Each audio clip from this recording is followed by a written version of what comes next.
Hey guys, Chris from C&G, and appreciate you taking the time to watch our video. Police Week is to show people the human beings that are the police officers, not the badge that everybody sees, and hopefully gives people a little more insight into their struggles and some of their personalities and their lifestyles.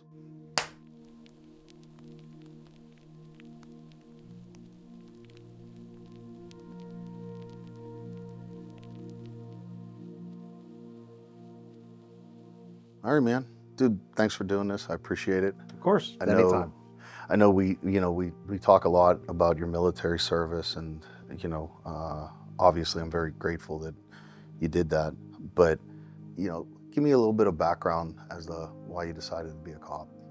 I think why I got into law enforcement was more so, I guess, stemmed from military service and wanting to kind of still serve and protect, so to speak, is overused as that statement is, and still do good in this world, just more on a localized level. Sure.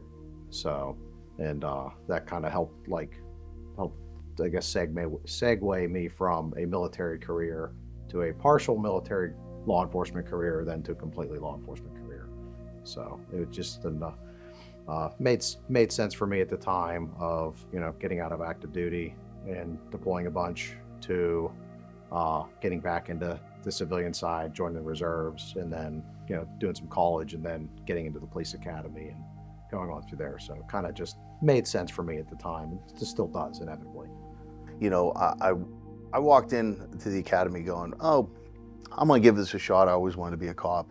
And then I walked out of the academy, and at the purest form, I thought police work is probably one of the most noble positions that you can do, and selfless positions. And I wanted to help people. I very quickly realized that there are people that need help, but a lot of times you're helping people from themselves and they don't even realize it. Yeah. So what was some of the stuff you realized? I mean, just seeing all parts of humanity, I guess, is can be rather eye-opening, but like also spending time in a third world country can do that too. For years on end and living on nothing and absolute filth for years. Um, yeah, I'd say just the because you see people at their absolute best, you see people at their absolute worst, and the what goes on, I guess, behind the scenes of normal society that people have no idea that happen on a regular basis, I guess, can be a little bit eye-opening for some. But I think like some of your core skills, I don't want to say skills or attributes, as a service man or woman can move across pretty easily, for being polite, being courteous, being firm, being fair, being empathetic when you need to, but also um, being strict and um, you know Accountability is still yeah, accountability. it's not count. Yeah, exactly. So I think the same core values of the Marines or the military could absolutely transfer over. Yeah. Yeah. So Yeah, I think one of the things that I realized was, the conversation that you're having, that you feel you're having with somebody, isn't the conversation they necessarily hear. And it isn't because of you not communicating it right. It isn't because you said it wrong or anything like that. It's just, I think some people have been conditioned in their lives that if I say this, it equals that. And you have what, 2 minutes to be able to get a rapport with everybody and to be yeah, able to connect with them. yeah, And you don't know. You don't know that, they know that you saying, that them saying they're tired means that they're done talking, not they're just simply tired. yeah. When somebody tells me they're tired, I'm like, oh, that's cool. So am I. Okay, moving on. But the little innuendos like that. Yeah, yeah. And then your ability to read people, it like grows substantially. And you The can't good. turn away from that. No, no. And it's I mean it's natural human behaviors, and that's something you just pick up over time when somebody can maybe pull a fast one on you when you're starting in your career, and in your life experience prior to law enforcement plays into that as well, obviously, but like, depending on what kind of job you had, where you grew up, I mean, all comes into play. But Yeah, you have to, unfortunately, on the road, learn how to read people for goods and bads Sure. very quickly. You know, Sure. depending on whether they're gonna hurt you, or they're gonna come up and they give you a hug because they needed that hug because they're having a really bad day. Yeah, So this is true. yeah. So, do you have any epiphany moments? Things that really stick out for you that meant something to you? You know, somebody said something, it didn't even have to be a very significant event, but it's something that you remember that helped change the way you look at things a little bit.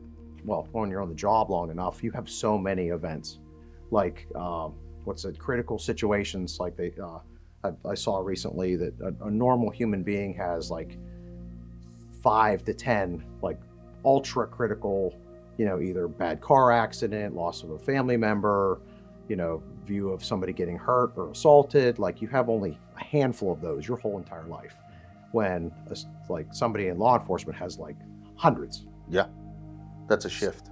Yeah, that's a shift in a certain area. Yeah, if you're working the city or you're working a busy city area, like for call wise. So I mean, it's, I guess, in regards to like what necessarily stands out. I mean, yeah, there's calls that stand out, like good ones, bad ones, some like use of force ones. You know, I respond to the tree of life. You can't not say that that's not going to impact you. So, you know, clearing the synagogue with all of everything that was in the synagogue at that time when I responded. Yeah, that's you're going to remember that kind of stuff.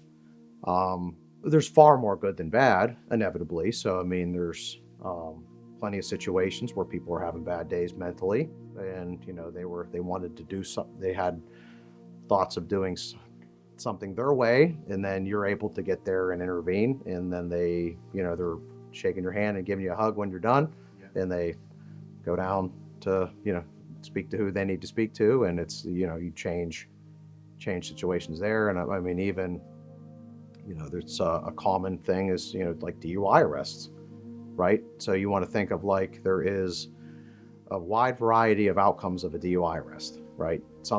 Sometimes you get the people that are swearing at you, it's all your fault, you ruined their life, yada yada yada, when it's absolute opposite of that. And there's some people that, you know, will obviously actively fight you, and then there's other people that are like, thank you for arresting me. I didn't realize how bad I was at that point. And Or if you wouldn't have stepped in, I would have kept going. yep, Yeah. yeah.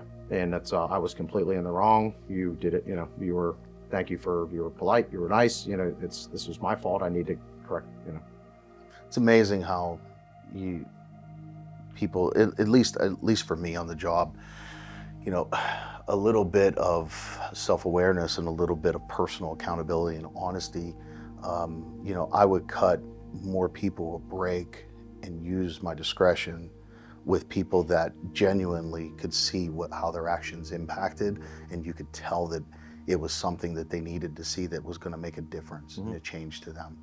And you know, sometimes I did not, one of the things for me that I did not understand is, you know, I grew up in a very direct family, so I was very direct.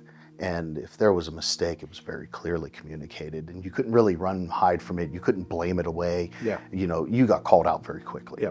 And for people that would turn around and blame me for doing my job and just, it is what it is to me, it was very confusing to me the first couple months on the job, going, I don't understand why they're mad. Like, you're the one selling drugs, not me. Like, You put yourself, yes. you made me interject into this situation. Yes. So Yes. One of the phrases I always use was, listen, I wasn't looking for you. You called me here and I'm doing my job now. Yeah. You can't call me to do my job and to be upset that I'm doing it. Yeah. And it didn't click with me that, you know, just like conversations, what you're saying isn't what they're hearing. Was two different things. And like bridging that gap in my first year of police work was probably one of the bigger things that I had to learn. Yeah. What about what drives you? Like, has that changed over the years? I'd say the core values of like wanting to help, help the innocent people, like being there for medical calls, being there for the bad calls that you need the right person to step in and stop, or you know, that is still there. So my willingness to help and to give myself to the community and the people I'm there to protect will always be there. Obviously, as your careers change and you go down different career paths, my energy and effort is put towards other things for tactical team related Sure, for and the team. instruction based related stuff too. So that kind of brings the team into play. You want to give me a little bit of history and with the team, and how you got on it, and how you progress to the role that you're in. When you're on a regional team, a lot of the time it's volunteer based, and I don't think people realize that they're still doing their patrol job, they're still answering calls, they're still doing Yeah. the beat work, Yep. and they're elected and they're choosing to go above and beyond to be on the team and to do that extra work. Some departments, and I'm very grateful that there's enough money in the budget that they can create a dedicated SWAT team or CERT team or whatever term you want to put in front Unless of it's it. a large municipality, it's few and far between. Sure. And yeah, that would be great if the only thing you could do is live and breathe nothing but tactics and everything else and training. But for the majority of the SWAT guys out there on a team, they're having to do double duty is really what they're doing. So give me a little bit on the team and how you got there. Well, so unfortunately, when I got into law enforcement, there wasn't a whole lot of full-time jobs. So I, like many of my colleagues, started out as a part-time police officer, because many departments just hired part-time, and then Can we dive into that dirty secret a little bit? Yes, part-time policing. Yes. All the states work differently, but in Pennsylvania, you have to put yourself through the academy. Well, you did now because hiring is so hiring is so needed that there are departments that are actually putting people through the academy. But when we went in, you had to put yourself through the academy, and you had to pay for yourself. You had to pay for your gear. You had to pay for everything, and then you had to go take a test. And then after that, you became eligible to become a part-time police officer. And the way that part-time would work is they would work you schedule you just under what you would need to be classified as a part-time employee. But we both know overtime and everything else, and it's not a hit against the departments because their budgets are very low and they don't have the ability to afford a full-time officer with all the benefits and all the extra stuff. And so you're making, I know for me, when I started, I was making $9.73 an hour. That was my part-time first rate. And I remember looking and driving by sheets and saying it starts at 13 an hour, and just kind of, shaking my head going, thank God I love doing what I'm doing, because, I can go somewhere else and make a better job, make a better living. So, when you say part-time, obviously, you and your family were struggling with that, trying to make it through that, knowing that the full-time job is where a little more stability is. So and I just wanted to put that caveat in there while you're going. So part-time wise, I was a little higher than you. I started at 1150. Congratulations. For me, it worked out actually well because I was burning the candle at both ends, as I'm sure you did as well. A lot of guys had multiple municipalities that they were working for. I used to call them Velcro patchers because absolutely, I had them. You would get one shift and you put the other department on, and you go to there and they'd switch out. And the chiefs will coordinate on how to schedule you between the departments. It was atrocious, but that's what life was in the early 2000s. And but it also it made it easier for me because I was still in the Marine Corps, and I was still a platoon sergeant, platoon commander, company gunnery sergeant. So then I had another job on the side as well, doing heating and air conditioning. So it was it worked out just well enough that but inevitably it took me 5.5 years of part-time work, and thankfully I had health insurance through the VA, inevitably, and still being in reserves, and through my family's the business that I worked for. So, but that was not uncommon. Academy class with 50 cadets in it, probably 35 of them wouldn't have jobs. And you just and you had to go and find a job. And sometimes it was middle of nowhere. Sometimes it was in the middle of the bad areas of the Yep. city that Yep. And it was under $10 an hour, and yeah, I had friends that were one very square low. mile, and I called it policing in a fishbowl. Yep. Because if you did not pass the same place 15 times in a shift, then you were not doing your job. Yep. Yep. Yep. So how did, after you got full time and everything, how long, obviously, and I know you'll never say it, but leadership is something that God made you to be, right? And every role and every position you've been at, you've always rose to a leadership position. And people don't understand that don't have it, and it sometimes comes off differently. And Yeah. people, sometimes people don't even realize how much they try to buck leadership and buck direction in their lives. And it has nothing to do with the leader, it has everything to do with who they are, right? Yeah. So, kind of walked me along a little bit with the team and getting on it, and some things you learned along the way. Yeah. So it actually, my chief at the time was very appreciative of my military service. I had just got back from while I was while I was part time. I deployed to a combat deployment to Afghanistan. So like by the time I got back there, I was starting to get a little semi frustrated with my department in lieu of, hey, I've been here this long. I went to war and came back again, and then I was starting the testing process with a couple of different agencies, and my chief at the time, basically said, "Hey, I'm going to be able to get you on at this certain time frame," and he was very quick to, like, "Hey, well, we have the SWAT team.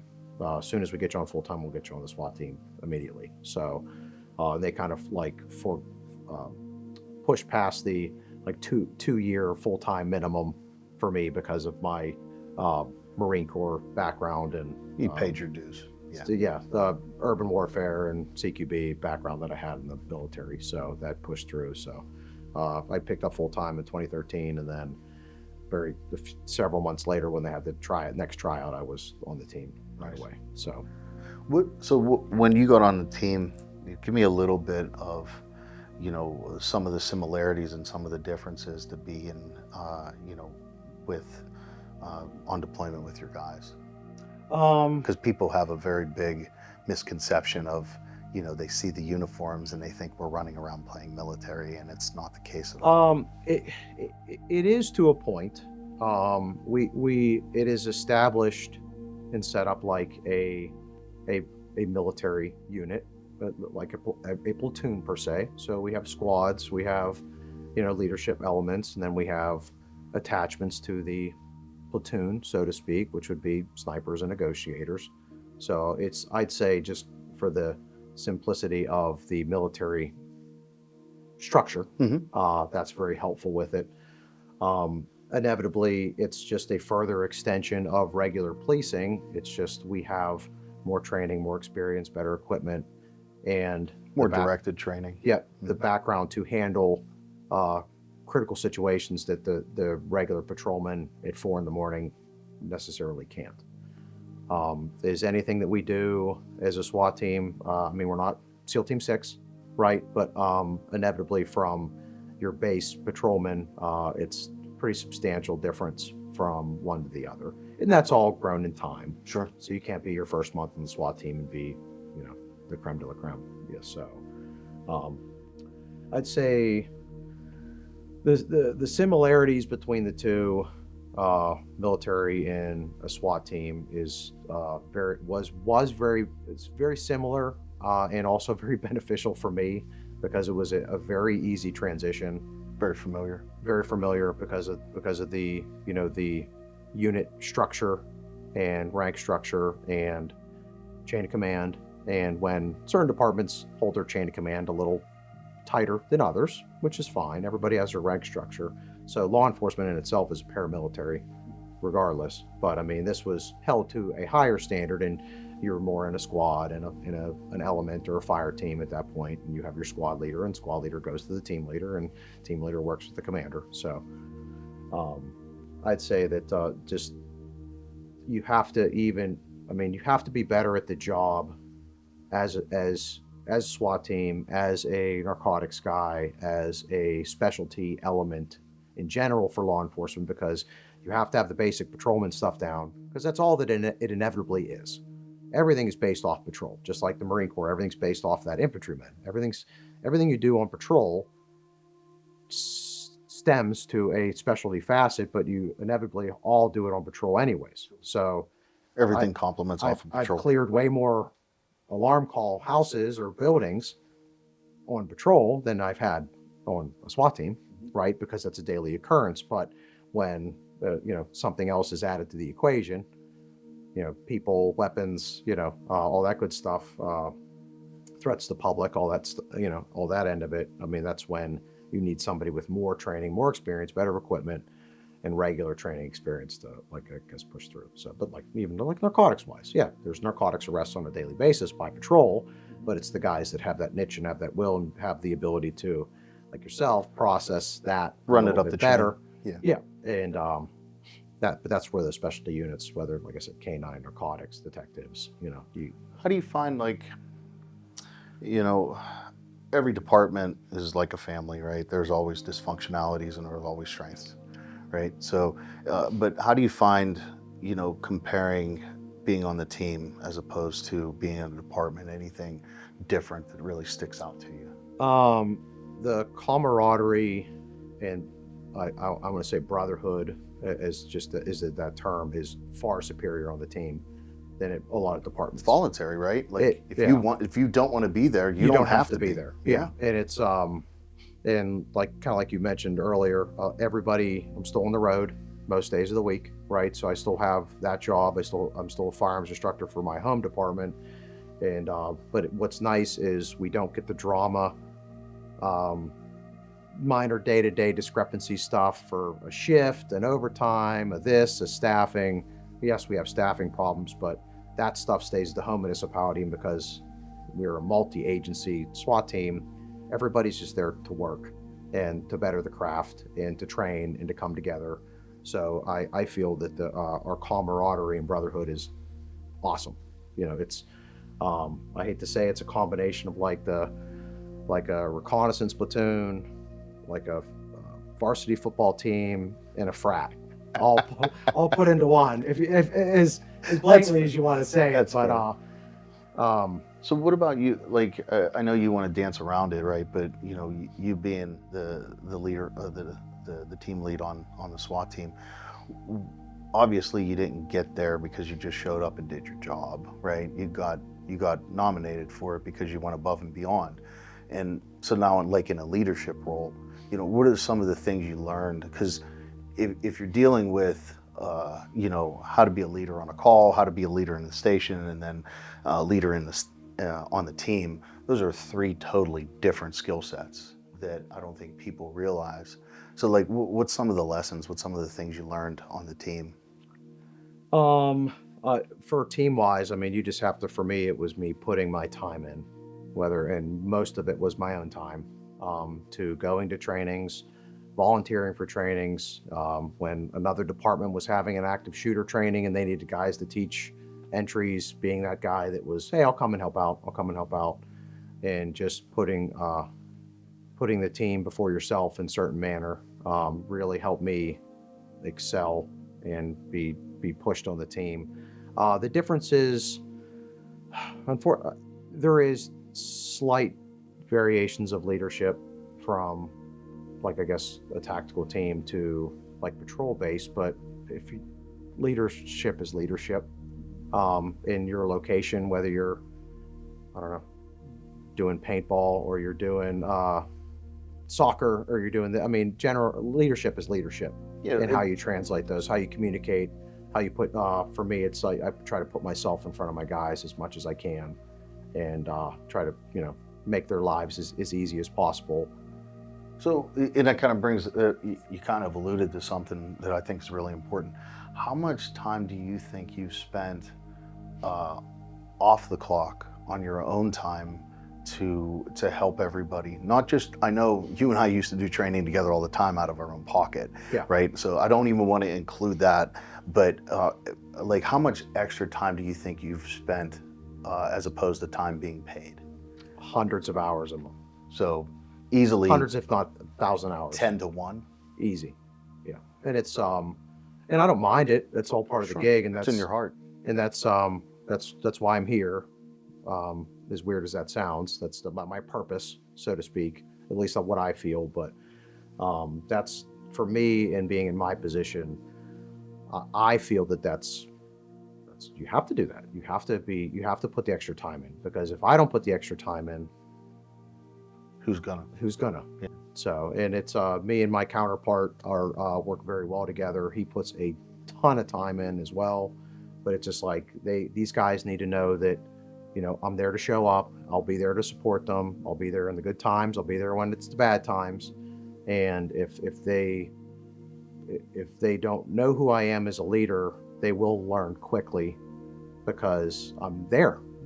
Half what they say about half about being a good dad is showing up, right? So half about being a good leader is being there with your guys and showing up. And when they're at a class, so we had a basic SWAT class for 6 of my people a week and a half ago, and I went as many days as I could. You just stop in, see how guys were doing, bring them a case of energy drinks, like just little stuff. But like they need to know, like I said, in good times and bad, whether it's, you're getting shots fired and you're stuck behind a piece of armor, or you guys are having a good time at the range and it's, having a fun situation, you're supported, and that person's going to be there regardless. So I know, obviously most cops are type A, and I know type A gets a little bit of a bad rap, which, there's a difference between somebody that is a predator and somebody that is an alpha leader.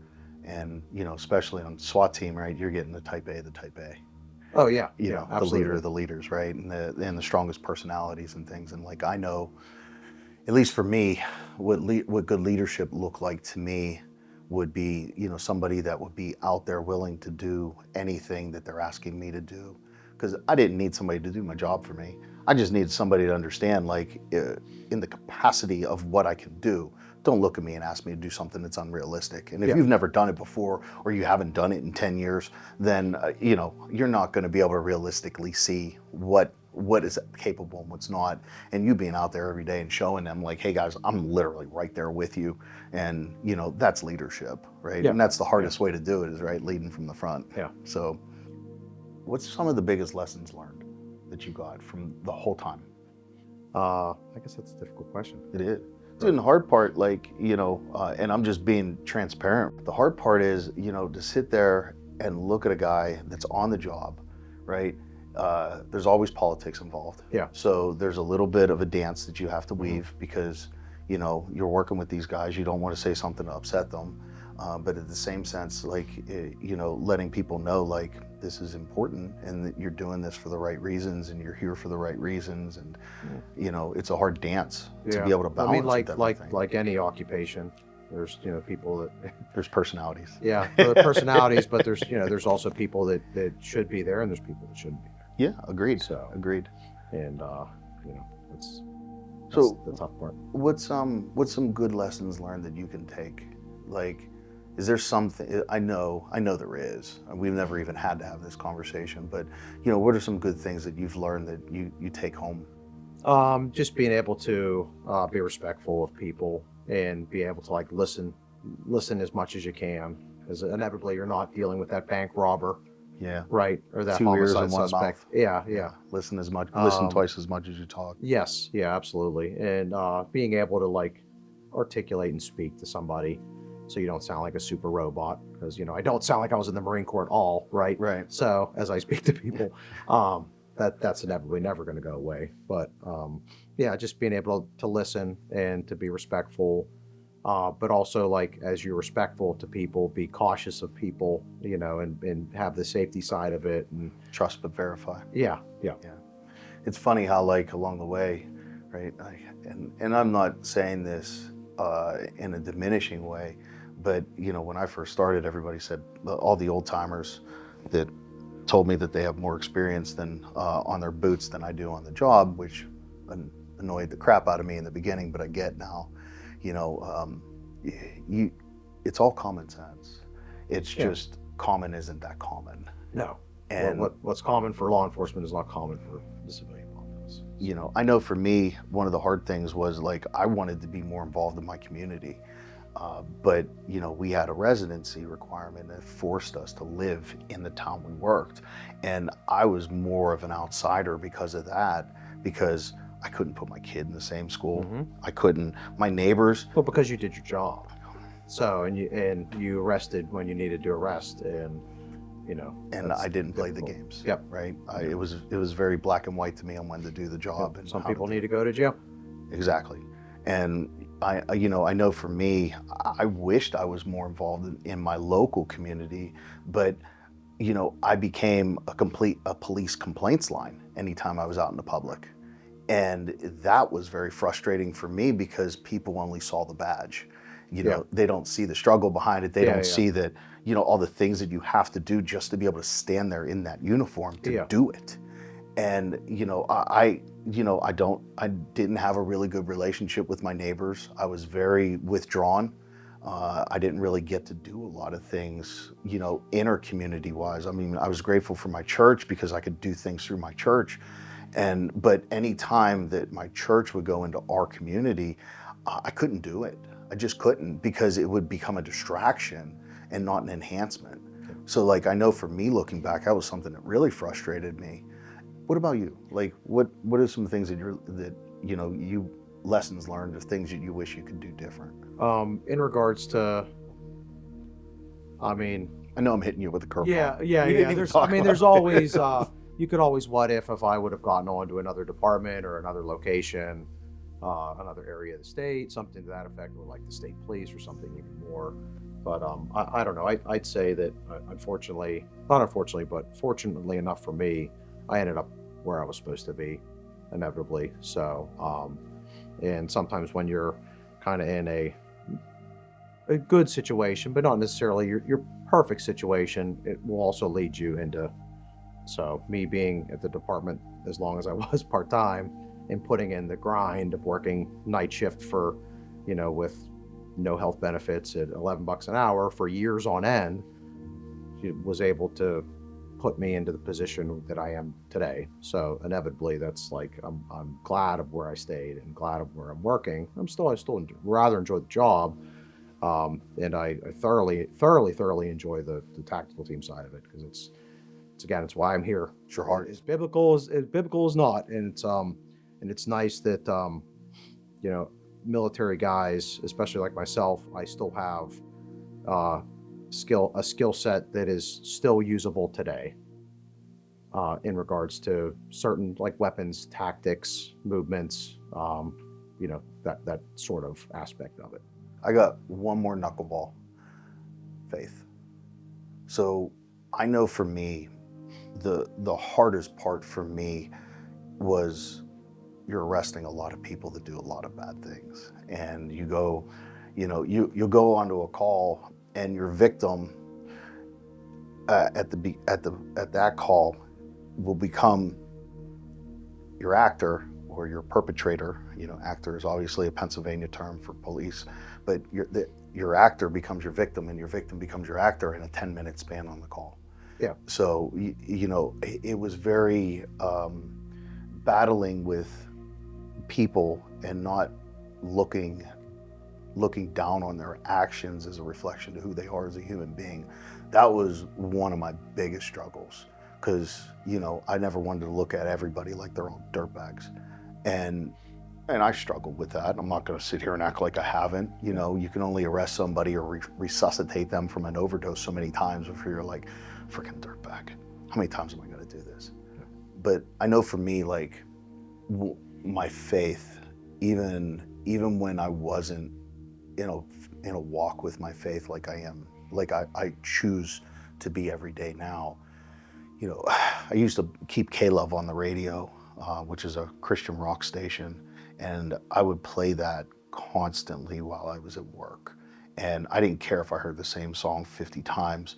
It was like my way of reminding me that God loves these people just as much as he loves me, and I'm not that special. I'm just doing his part in this sense. Yeah. So, like, you have any struggles with your faith along the way? No, I don't. I don't You're think the so. only one I would believe that with, too. Yeah, Like, yeah. like, No, nope. I don't. And it's we're not out there to hurt people. We are there to help. Although many people think that The the opposite. misconception. Yeah, I've helped, we help people. Law enforcement helps people every day, whether it's a car breaks down, changing a tire, EMS call, great gam falls down, Yep. in her bedroom, you help them back, Just part of the job. just part of the job. And it's, we do far more help than harm, leaps and bounds. So, I know one of the stories for me that sticks out is, it was another overdose call, and I felt like a broken record, right? I go to these overdose calls, and there's one that's overdosing, and the rest of them are just high. And I remember the one girl, I looked at her, and I said the same thing to her that I've said literally hundreds of times. If you don't stop, you're the next one. You're gonna do this next, and I'm gonna be reviving you or pulling you out dead. You say the same thing, and unfortunately, just like when we write a ticket, it becomes a script, right? And we say Yep. the script, and I found myself saying the same things because I kept dealing with the same drug issues and overdose issues and everything. And I know this was, I didn't think anything of it. Obviously, she was upset when I said it to her, and I'm the big meanie because I'm having to clean up the overdose guy on the ground. And I think this was maybe about 6 months later. I was at that same apartment complex, and I was outside, and it was dark, and I was responding to a call, and I hear, "Is that Officer Burns?" And I said, "Yeah." And she reintroduced herself to the same girl, and she showed me her 90 days sober pin. Oh yeah. And it was like, I think God, I needed that at that time because I was starting to lose a little bit of humanity. You will, and you do. And, I think God gave me that to remind me, yeah, you might say the same thing over and over, but you're doing what I put you here to do, and you keep doing it because it does make an impact, Yeah. So, and I know we've all had those Yeah, kind of yeah. moments, I think the drug stuff really stuck with me a lot just because I don't think that there is a quicker, more destructive way that you can destroy somebody's lives and the ripple everybody around them than drugs. Yeah. So that's why, that was why I kind of focused on the narcotic side of things more than anything. If you had to pick one moment in your career, one accomplishment, one case, one incident, one thing that you really that sticks out to you the most in a positive way, like what would that be? Um, I guess one that kind of pops in my head. We got dispatched to be on the lookout for. It was a moving drive-by that happened up north of so a car shooting at another car. Yeah, basically north of our area, a car pulled next to a known car and shot at the car. And we were looking, they weren't sure if they were going north and southbound. And so basically, we were looking for the actor vehicle, and inevitably, several minutes later, 5 minutes later, we get dispatched, or my department gets dispatched to a single vehicle accident in our area at one of our intersections. So I That's how the call came over. Single So- vehicle accident. single vehicle accident. So Interesting. inevitably, I was the first one to show up, and there was thankfully there was some passerbys that were with. So there was two people in the car. It was the vehicle that got shot at. So and in the vehicle was a pregnant 19-year-old girl who was driving, and her boyfriend, dad to be. Well, she was driving during the shooting, so inevitably she got hit several times, and because she was in the passenger side, and then he spun around and started driving south at very high rate of speed, and in our area it flattens, then it goes down, and it's pretty substantial the way that it dips and curves. And he wrecked, spun out, and like where he hit a retaining wall was like hundreds of feet where he ended up, how fast he was going inevitably. So, but we didn't know it was linked to the shooting up north. So I pop out of the car, there's car bits and pieces everywhere, and there's a young lady with just a small shirt on, visibly pregnant. She's shot in the neck and she's shot in the shoulder. So I start getting into the medical bag, pull a med bag out, start Triage. quick clot triage, punch and wound, putting stuff in wounds. I did. Uh, some of my responding officers weren't as quick to help out because it was a little bit of there was a lot of blood and stuff, and it's not my first rodeo for that stuff. So it was managing her, managing the radio because other people were screaming on the radio, and then literally having to, she's visibly pregnant at that point, plugging holes, neck and upper chest, and picking her up. And literally, as soon as the ambulance showed up, heave hoeing her into the back of the ambulance. But so long story short, they inevitably find the guys. They continued up further north. But what was nice, my department put like kind of an attaboy post about the situation out, and the grandfather of the female victim who was pregnant, they had successfully delivered the baby, and the baby lived. So the grandfather had a nice little statement on there saying thank you for what you did, because they put my name in it and whatnot. Yeah. Saying thank you for saving my daughter and granddaughter inevitably. So yeah, that was And that's problem. two you got, not just one. Yeah. So yeah, and and it's funny, like people don't realize like this stuff like that happens all the time, and that's it's not a daily thing for most municipal guys, but it's definitely a weekly or a monthly thing. Yeah. And and it's funny, like you go home and how was your day? It was good, right? Like it's not stuff. It's an accident. But being able to know like you genuinely made a deep impact in two generations of a family, right? Like that's awesome, man. That's awesome. So it's one of those calls. That's really cool. I don't think people understand, like in police work, some of the guys that I've got to work with have been some of the best human beings that I know, and you are definitely one of them, and I appreciate everything. Thank you. Love you too, buddy. I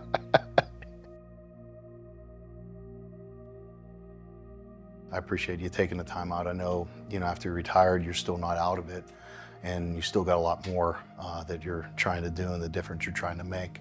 Can you give me a little bit, as much as you want to get into why you wanted to be a cop? Yeah, I needed a job is the short of it, I got out of the Marine Corps. I spent 4 years in the infantry.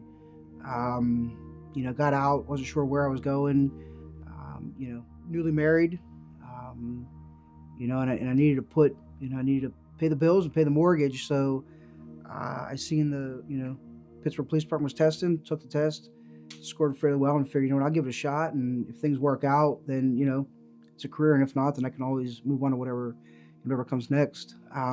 That being said, the honest, I guess the honest answer, what you're trying to get at, right? That inspirational story is, I've always had an obligation to, or I felt the need to, to serve. That's what brought me to the Marine Corps.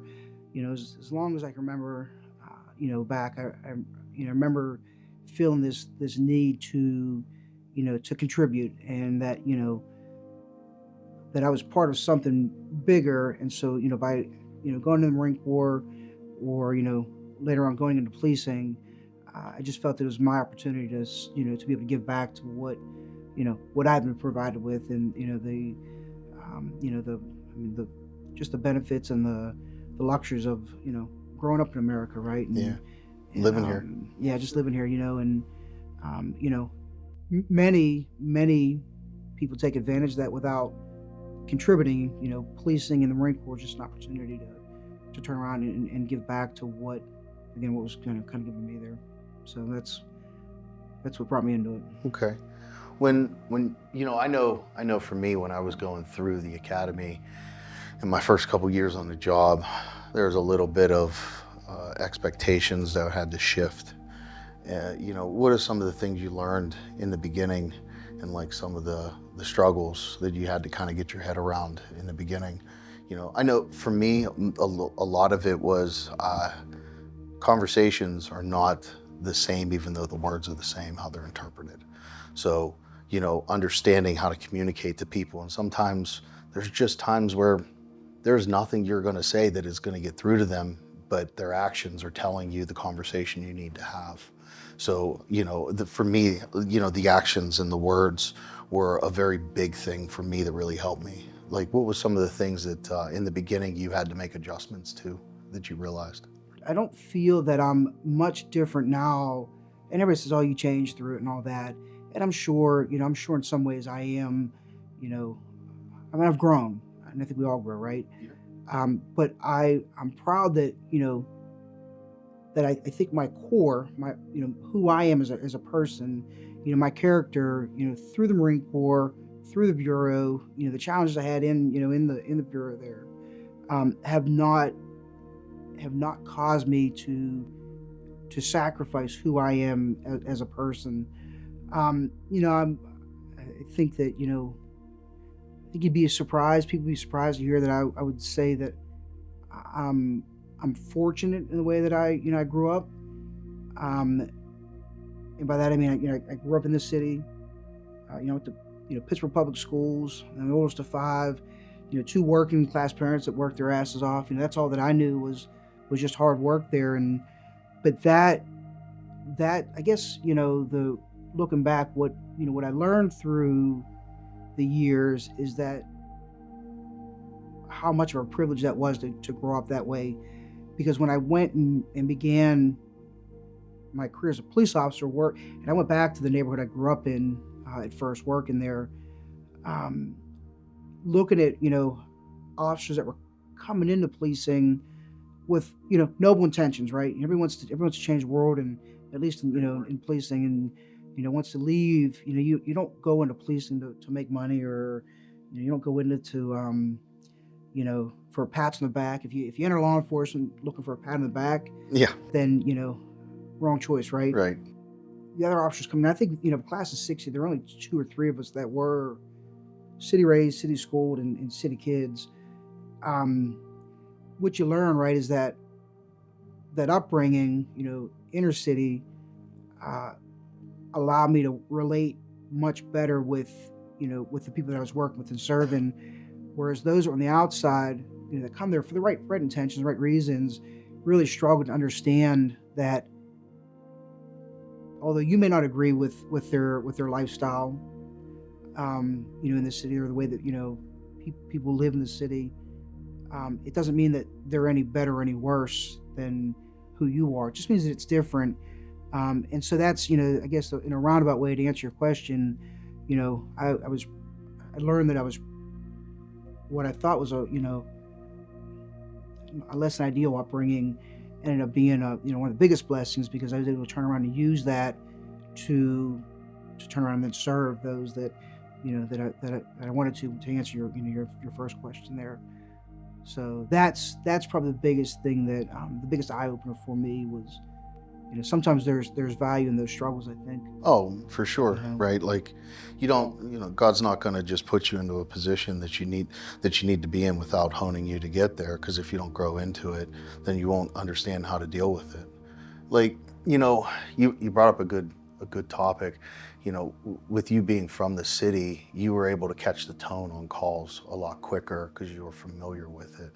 How, you know, how has that affected, and how beneficial has that been for you? Because, people don't really understand, a lot of people watching this video that aren't cops, you have 30 seconds to 2 minutes to figure out what the tone is, who's right, who's wrong, what's going on, but also keep your mind open enough to know that what you're seeing isn't the full story. So, there's no training, that's just experience. And, common sense, it really is police work, right? But that term is so distorted anymore. Uh, you know, how's that? How was that for you in the beginning, trying to catch that tone on the calls and being able to connect with the people that you needed to? so again, growing up there and being that's being home, right, and working at home, um, it wasn't there really wasn't much of an adjustment there. I guess what surprised me coming into law enforcement was you enter it with this idea that you're going to help people. Yeah. And then you get called to go help people From themselves. from them, and then you get there and then it's, what are you doing here? Or we don't want you here, or, Yeah. My old line, can you called leave me. now? Yep. So, that was I think that was a big eye opener for me there coming into, policing the city, was that, you get called to problems that they don't want you to fix. They don't want your help with necessarily. I guess they just don't know what else to do sometimes. As far as being able to read tones and things like that, again, it would be like, I would say that, if you've ever had dinner at a partner's house, right, for the first time, and you feel that uneasiness or that awkwardness, versus having dinner at home with your family, where you're very natural, very comfortable, policing in the neighborhood that you grew up in or in the area that you grew up in, it's just comfortable to you, and you're able to jump into those conversations, bounce out of those conversations. Sometimes the uniform that you wear, the badge that you wear, is a bit of a roadblock, or a bump that you got to get past. However, growing up there, you understand ways to navigate that hiccup there, or that bump there. And the moment you break through that wall, then those conversations come a lot quicker. So being from working in the area that you grow up in, I think it just allows you to create bonds and relationships with with those that you're serving a whole lot quicker, and just to let you get to to the solution of that problem, at least in the short term, right? Much quicker than not being from the outside. When you show up from the outside, then you have to spend time to establish rapport, right? Sure. Qualify And yourself. you have to you have to let them know that you are, especially as a new officer, that because they know it.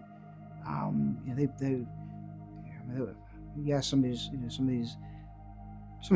kids on the street and things like that, and they'll look at you and say, that guy's been on for 6 months, if Yep. that's right. Yeah. So Fresh getting meat. past that, getting past that, it just came a lot easier, working in the neighborhood that I grew up in.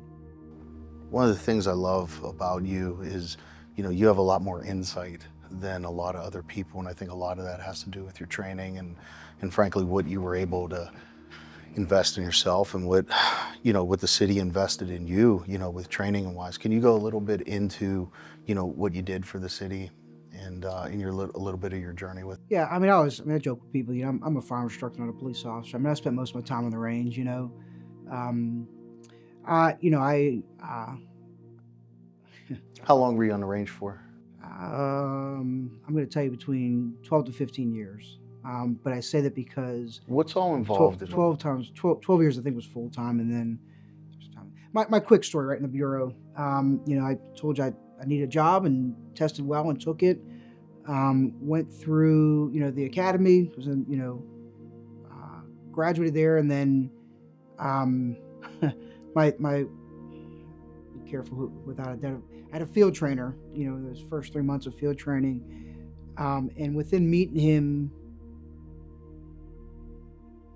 5 minutes, 7 minutes, and he's taking me to tour of the station, and he looks at me and says, where do you see yourself at? What do you want to do in the department here? And again, I never planned on being a cop. I said, well, shit, I don't know. I enjoy talking to people. I enjoy, interviewing people. I want to be a homicide detective, right? Just like every other cop that comes onto the job. Yep. And he looks at me and is, as clear as can be, says, well, unless you know somebody, then don't get your hopes up. And I thought, well, shit, you don't know me very well. That's a true statement right there. Because I'm going to get where I want to go. And I learned right then and there that there were faults in field training where we would allow a veteran officer that, a young officer was looking up to, for a path, in a career path there, to tarnish a young police officer within 30 seconds, a minute of meeting this guy there. And so I decided at that point, I says, look, I'm going to, I think some of the best advice I got going in the Marine Corps was, be careful who you talk to, be careful who you align yourself with. That, it would be we call them shitbirds, right? It'd be the shitbirds that approach you first. And those are the ones that, you want to avoid. It's the ones that step back and watch you for a bit, and then eventually say, hey, come on over, let's get you in, or come on over, let's go get a cup of coffee. After they've vetted you and watched you for a bit, they're those the ones you kind of want to align yourselves with. And that's held true, and I offer that to a lot of young officers. Be careful who approaches you first, because it oftentimes is those guys, those officers show up and they want to bitch about the department. They want to complain about how things are being handled, or we're going to figure it out. We're police. I mean, hell, we're lied to professionally, so sooner or later we'll figure out the problems within the department. But when you set that tone for that young officer, you really do run this risk of destroying that officer's career. Now, you've been pretty clear that I'm pretty hard headed, and so fortunately, when I heard that, those words of advice, I guess, or those inspirational words from the field training officer, that I realized that I'm going to do.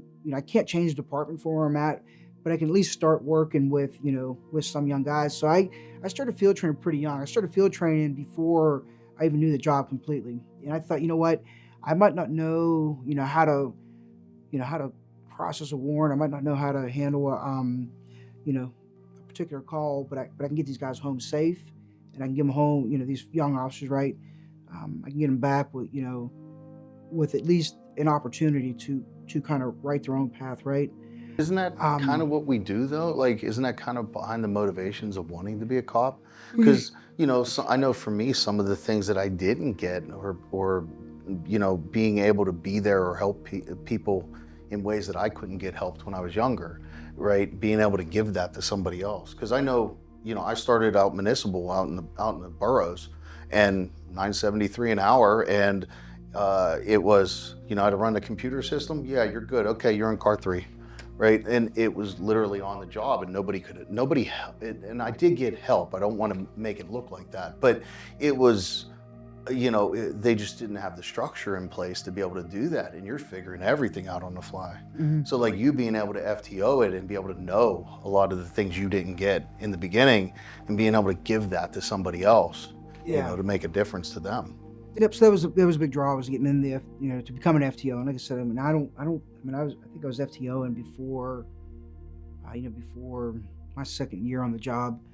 They're just, the veteran officers at that point, the senior guys just weren't stepping up and doing it. So there was a need for it.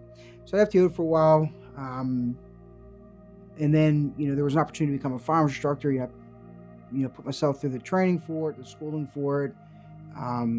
And then I started work. I spent about and that's when you ask how long, I say with 12 to 15 years, because my first couple of years, I would spend half the year field training a group of officers, and then I would go down and work the academy on the range, training them on the range, who then turn around and I guess I had those two inverse, but then they'd come out and field train with them afterwards. So I did that for probably 2 years, I think.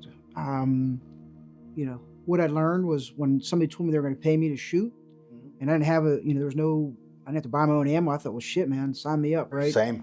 And then I got to the range and realized that by the time you're done working, the last thing you do is pick a gun up, right, and go back to shooting there. So the interest, right? I think people think cops are shooters. That's another conversation there. 1 out of 10. People think that police are shooters. They enjoy firearms, and it's a struggle sometimes to get those guys on range to learn a skill that may or may not get them home, right? But you're correct. It's not just well, I think we need to carry this particular model. I would always approach those questions, whether policy, equipment solutions, or recommendations, training recommendations, with the understanding that whatever I put out there, or whatever I said or instructed, that may have been the last thing that officer heard,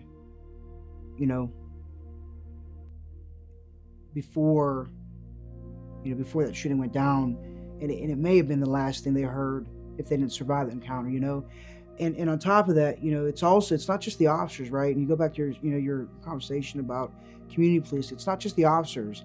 If I teach an officer to be heavy-footed out there and quick on the gun, what's the public that's dealing with this too, right? And it's not just the person that's involved in that use of force encounter. It's the family members.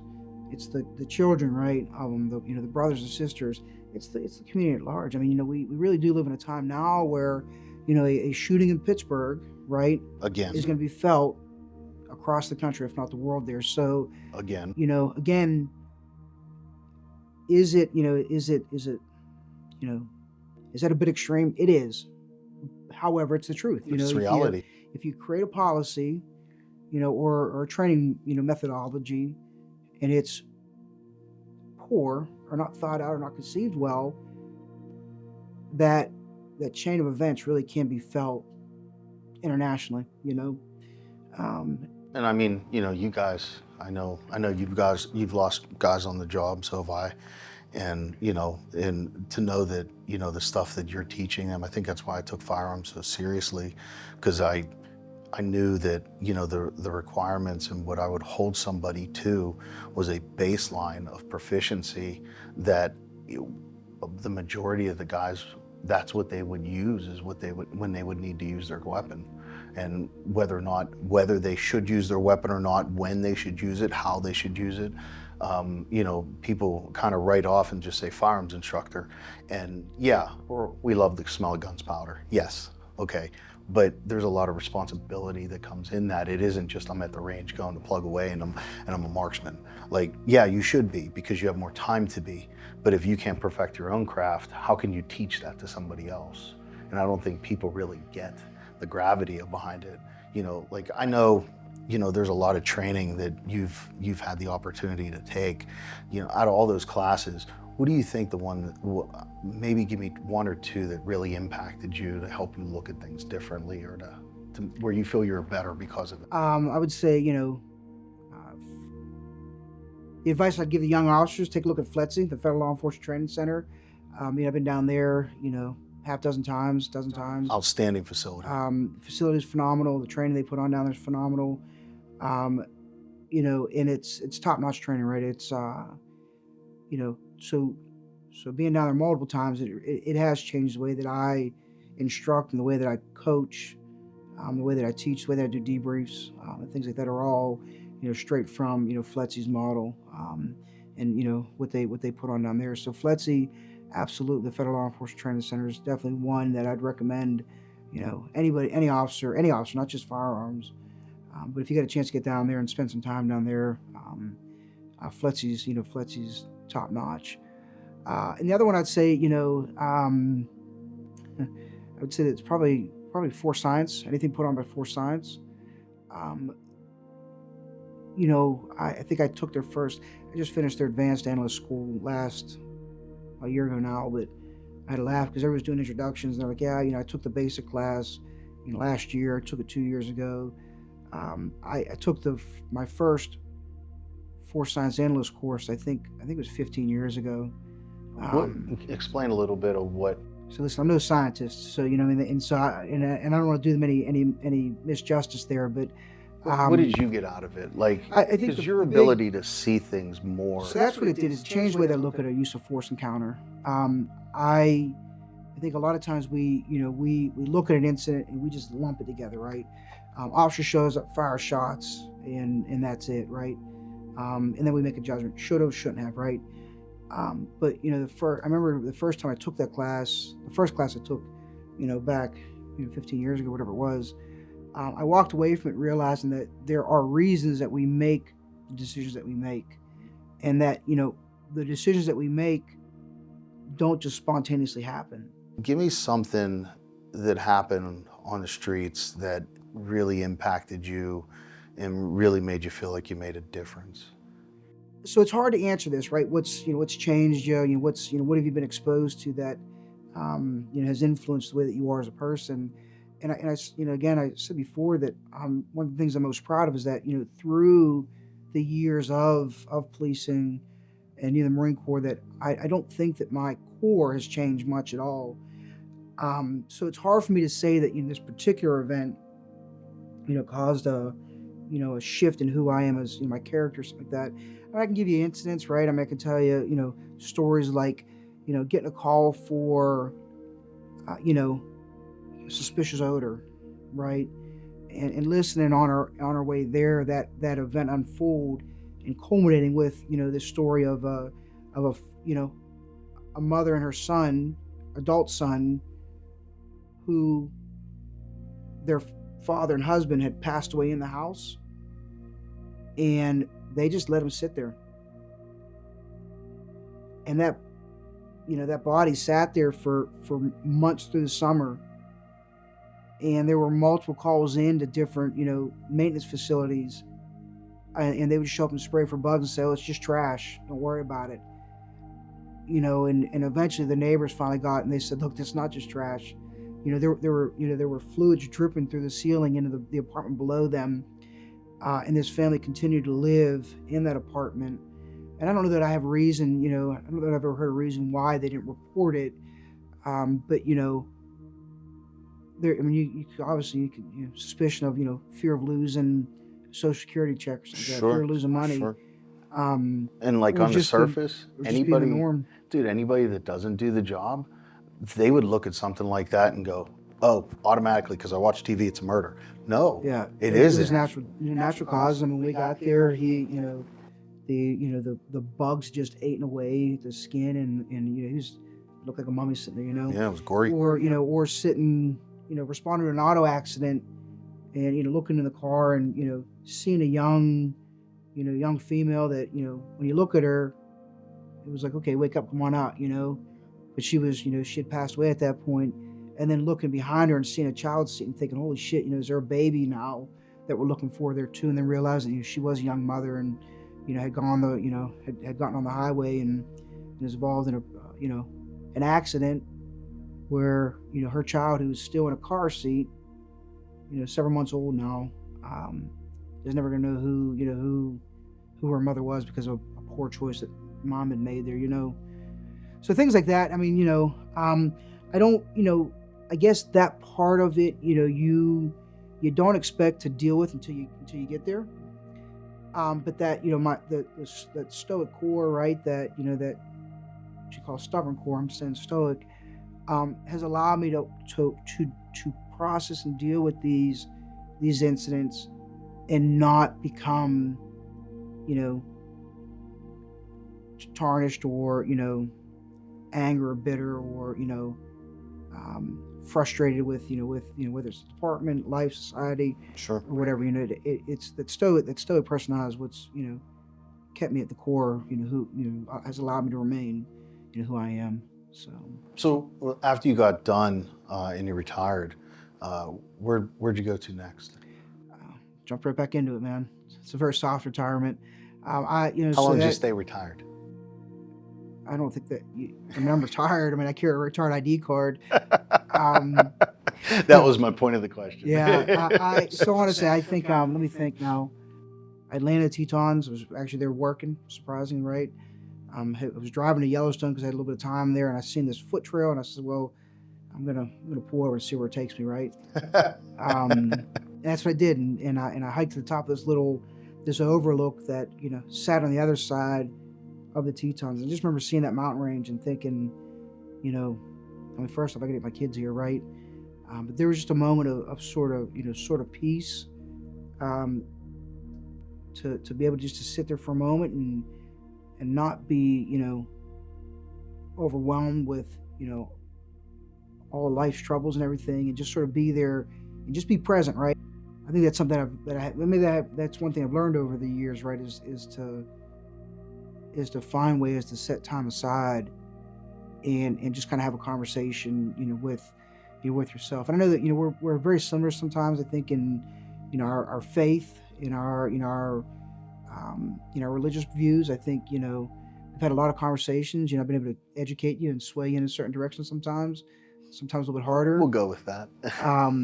That's one thing. Whether you call it prayer, meditation, just a moment to sit down and tune out everything and just sort of focus on having that conversation with yourself. That's something I've certainly learned over the years, and I've gotten better at it than I was as a 20, 22-year-old Marine or a 24, 25-year-old police officer. And it's funny you bring up the faith part of it. Like for me, I always feel like guys go one way or the other with it when they start the job, because it's easy to look at all the bad stuff and just get consumed by it. And like for me, I tried to hold on to my faith as much as I could, and there were times I didn't do a great job at all. but I always kept trying to seek him. And it was like, no matter what I did, he always seemed to always be there for me. And, how was like with your faith with everything? You feel like it's gotten stronger the more you did the job? Or do you feel like you had a little bit of bouts with it? I think it's normal to question, right? I mean, I think if you sat down and said that I've never once doubted, you know, my way of thinking about something, then either you're destined to be a priest, right, Hmm. or a nun, um, or a monk, or what have you, Or you're not or thinking too you're just hard? lying. Yeah. You're just lying to yourself. You're not being honest with yourself. Um, there have certainly been times where you deal with the call and you're like, you know, if there is this omnipotent being, right? If there is this God out there, how do you let this happen, right? Sure. I struggle with those questions Um, too. and so that, I think, through that, self-reflection, and I would say that, the short answer to your question is, I would say that I've moved closer to a relationship with, God and faith. But again, that the core is there. I just, what I've learned since, right, is that, you know that path is cut for you there, right? You just gotta, you make movement in that direction, and it's answering a lot of questions for you. Questions like, how does God let this happen to this child, right? Or, Right. you know, you know. So I would say that my relationship with God has certainly gotten better, and but it's a work in progress. Yeah. It really is, and I think that again, the stoic personality, along with the faith part of it, has allowed me to I guess it's blessed me, right, to be able to deal with these sort of things and not be bitter, not be angry, not be that field trainer looking at that cop saying, hey, unless you know somebody, you ain't get nothing. Right. Right. To be willing to still put out, and I mean, up to the day that I retired, I had 2 hours left, and um, I was answering calls for armed robberies down in the city's west end there. So I really, I Yeah, I do. had I one mean, my last shift too. Uh, John, I appreciate everything, man. I know, we don't talk directly about it, and frankly, none of this stuff you and I've ever had to have conversations about directly. But dude, you were one of the best dudes I know. I appreciate it. I Thank appreciate you. it, man. What made you go to the academy? Which made you want to be a cop? So my father was a police officer, local. I grew up in it. I grew up around it. And I always knew I was going to do it, but I never wanted to do it, which is kind of amazing. So I tried a lot of other things before I committed to becoming a police officer. And my dad always wanted me to do it because he knew I was interested. He knew I was always paid attention to what was going on and always got involved in community stuff. And I remember whenever I finally told him, he was constantly asking me, are you going to go to the academy? Just go to the academy. You got to go. You got to go. And I remember telling him, I said, you know what? I've tried everything else.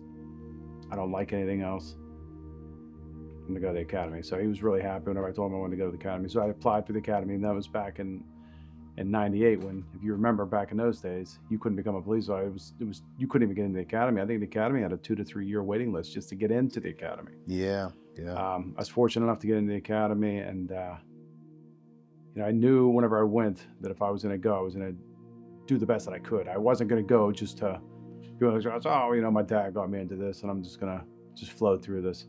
I made that determination that I'm going to go and I want to make the best of it. I want to learn. I want to do something with this career. I want this career, and this is going to be the career choice for the rest of my life. Sure. So, because it's either who you are, it's who you're not. no, and if back in those days, back in the mid 90s, you could not get a police job, especially in this Western Pennsylvania area. It was absolutely impossible. I mean, you think about how many people went to the academy and they never got a job.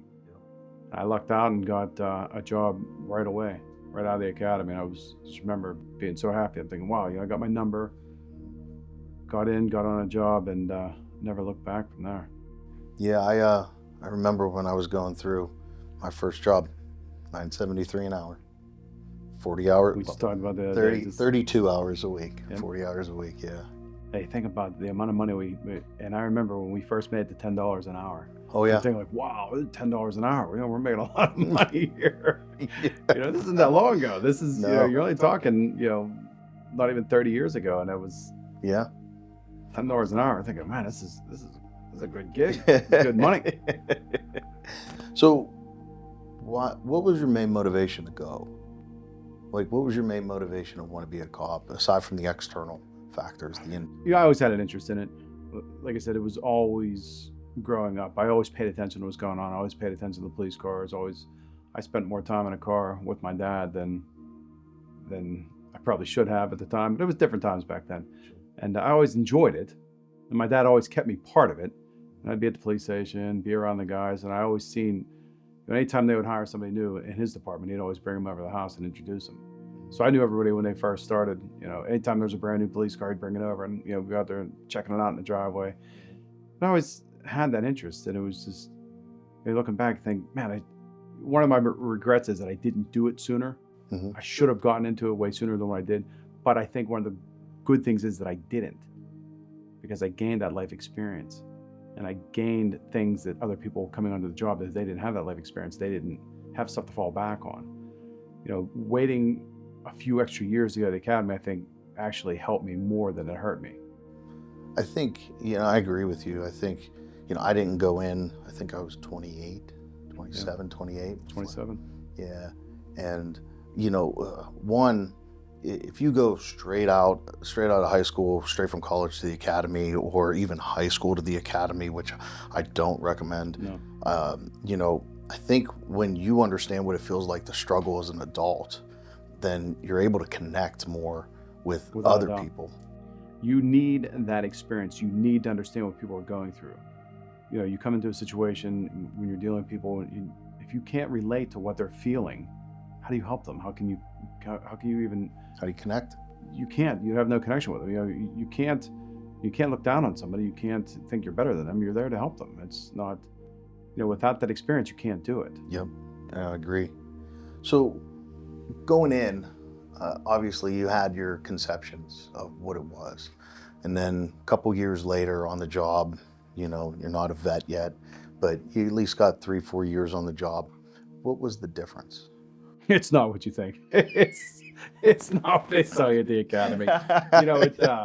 You're not running and gunning, kicking doors in. It's quite possibly there's times it can be some of the most boring things you'll ever do in your life. I mean, especially in the smaller departments, you're policing yourself. I mean, you're your own worst enemy on the job. Oh, yeah. I mean, time management is tough. It definitely can make you lazy as a person, thinking, but people don't understand that, you're there for 8 hours or 10 hours or a 12-hour shift. And, there's not always something going on. You're not always saving the world. There's, you're not moving from call to call, place to place. I mean, there are departments you do it at, Sure. but then even at the busy departments, there's definitely that time when there's not a lot going on. Midnights I always thought were the worst, because you would have absolutely nothing. It feels like you're watching paint dry. Yeah. And then you're in the middle of somebody else's family explosion, and it's going from, oh God, the time can't go quick enough, to what is going on right now, and how do I get my head around everything, because literally bleeding and everything else all over the place. And You're catching up to a situation that's already unfolded. yeah, And de-evolved. this is, well, it's, you're dealing with you're coming into a domestic situation with a family that have been going at it for 15 or 20 years. And now they expect you to solve their problems in 2 minutes. in 2 minutes. Yep. When you don't even know everybody's names yet. Yep. But Yep. you got to fix these problems. You got to come up with a solution, and we do. I mean, that's something we do on the job. On the fly, you have to figure it out. You got to get a solution, because these people are not going to get along for the rest of the night. It's 2:00 in the morning. Somebody's been drinking all night, or both have been drinking, or multiple people have been drinking all night, or getting into God knows who knows what. And we now got to figure out a way to get them separated and get everything calmed down. And at the same time, it's not like you only deal with them once. Correct. And, in sales, they always talk about the 90-10 rule. And I believe that in police work too. 90% of your time is dealing with the same 10% of people. And 5 out of that 10% are the victims, and the other 5 are the actors. And, I firmly believe you need to have, you can't be pastel and just wishy-washy. You need to be very clear and bold in your communication and all of that. But how, that's the trick, that you have to build that rapport with that backbone. And if you're trying to be very, very passive, they're just going to push you over. They will walk right over you. And it's not you, it's just that's their dynamics. And you'll always see that struggle with new guys coming onto the job, fresh out of the academy. They don't know when to assert themselves. They don't know how far to assert themselves. Now, I'm not saying you're coming into the situation, because obviously everything we're learning now is the de-escalation, which when we started, we didn't necessarily have the de-escalation tactics that we have nowadays. It was a little bit different back then. But you can control a situation, you can calm a situation down quickly with words. I mean, just the way you look at somebody, you don't look down on them. They'll catch it right away. They're watching. They have watched you when you walked in that door. Everything you've done when you walked in that door, they have sized you up and down. If you come walking in that door and you look like a slob, they're going to run all over you. They're going to treat you like that slob. You come in and you look like you know what you're doing. You present yourself well.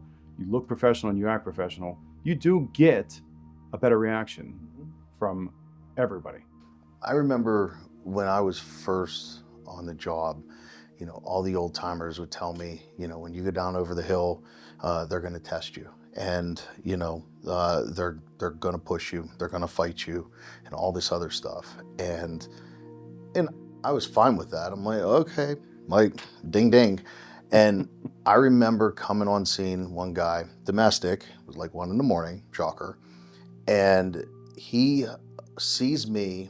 And it's, F you new guy, you ain't new guy, blah, blah, blah. And I remember the old timers telling me, they're going to test you, they're going to test you. So I was ready for it. And I'm like, okay, round one, and I'm like, all right, let's go. And I go to square up with the guy because he's already squared up with me, ready to go. And he looks over my shoulder, and one of the old timers got out and was behind me. And he sees the old timer and he pauses and he's like, you know what? I'm sorry, sir. That's fine. I know I got to go. And turns around and We're good here. Right.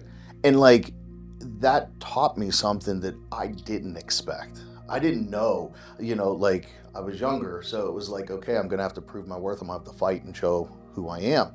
But those old timers, they had a calm demeanor about themselves. They didn't need to do that.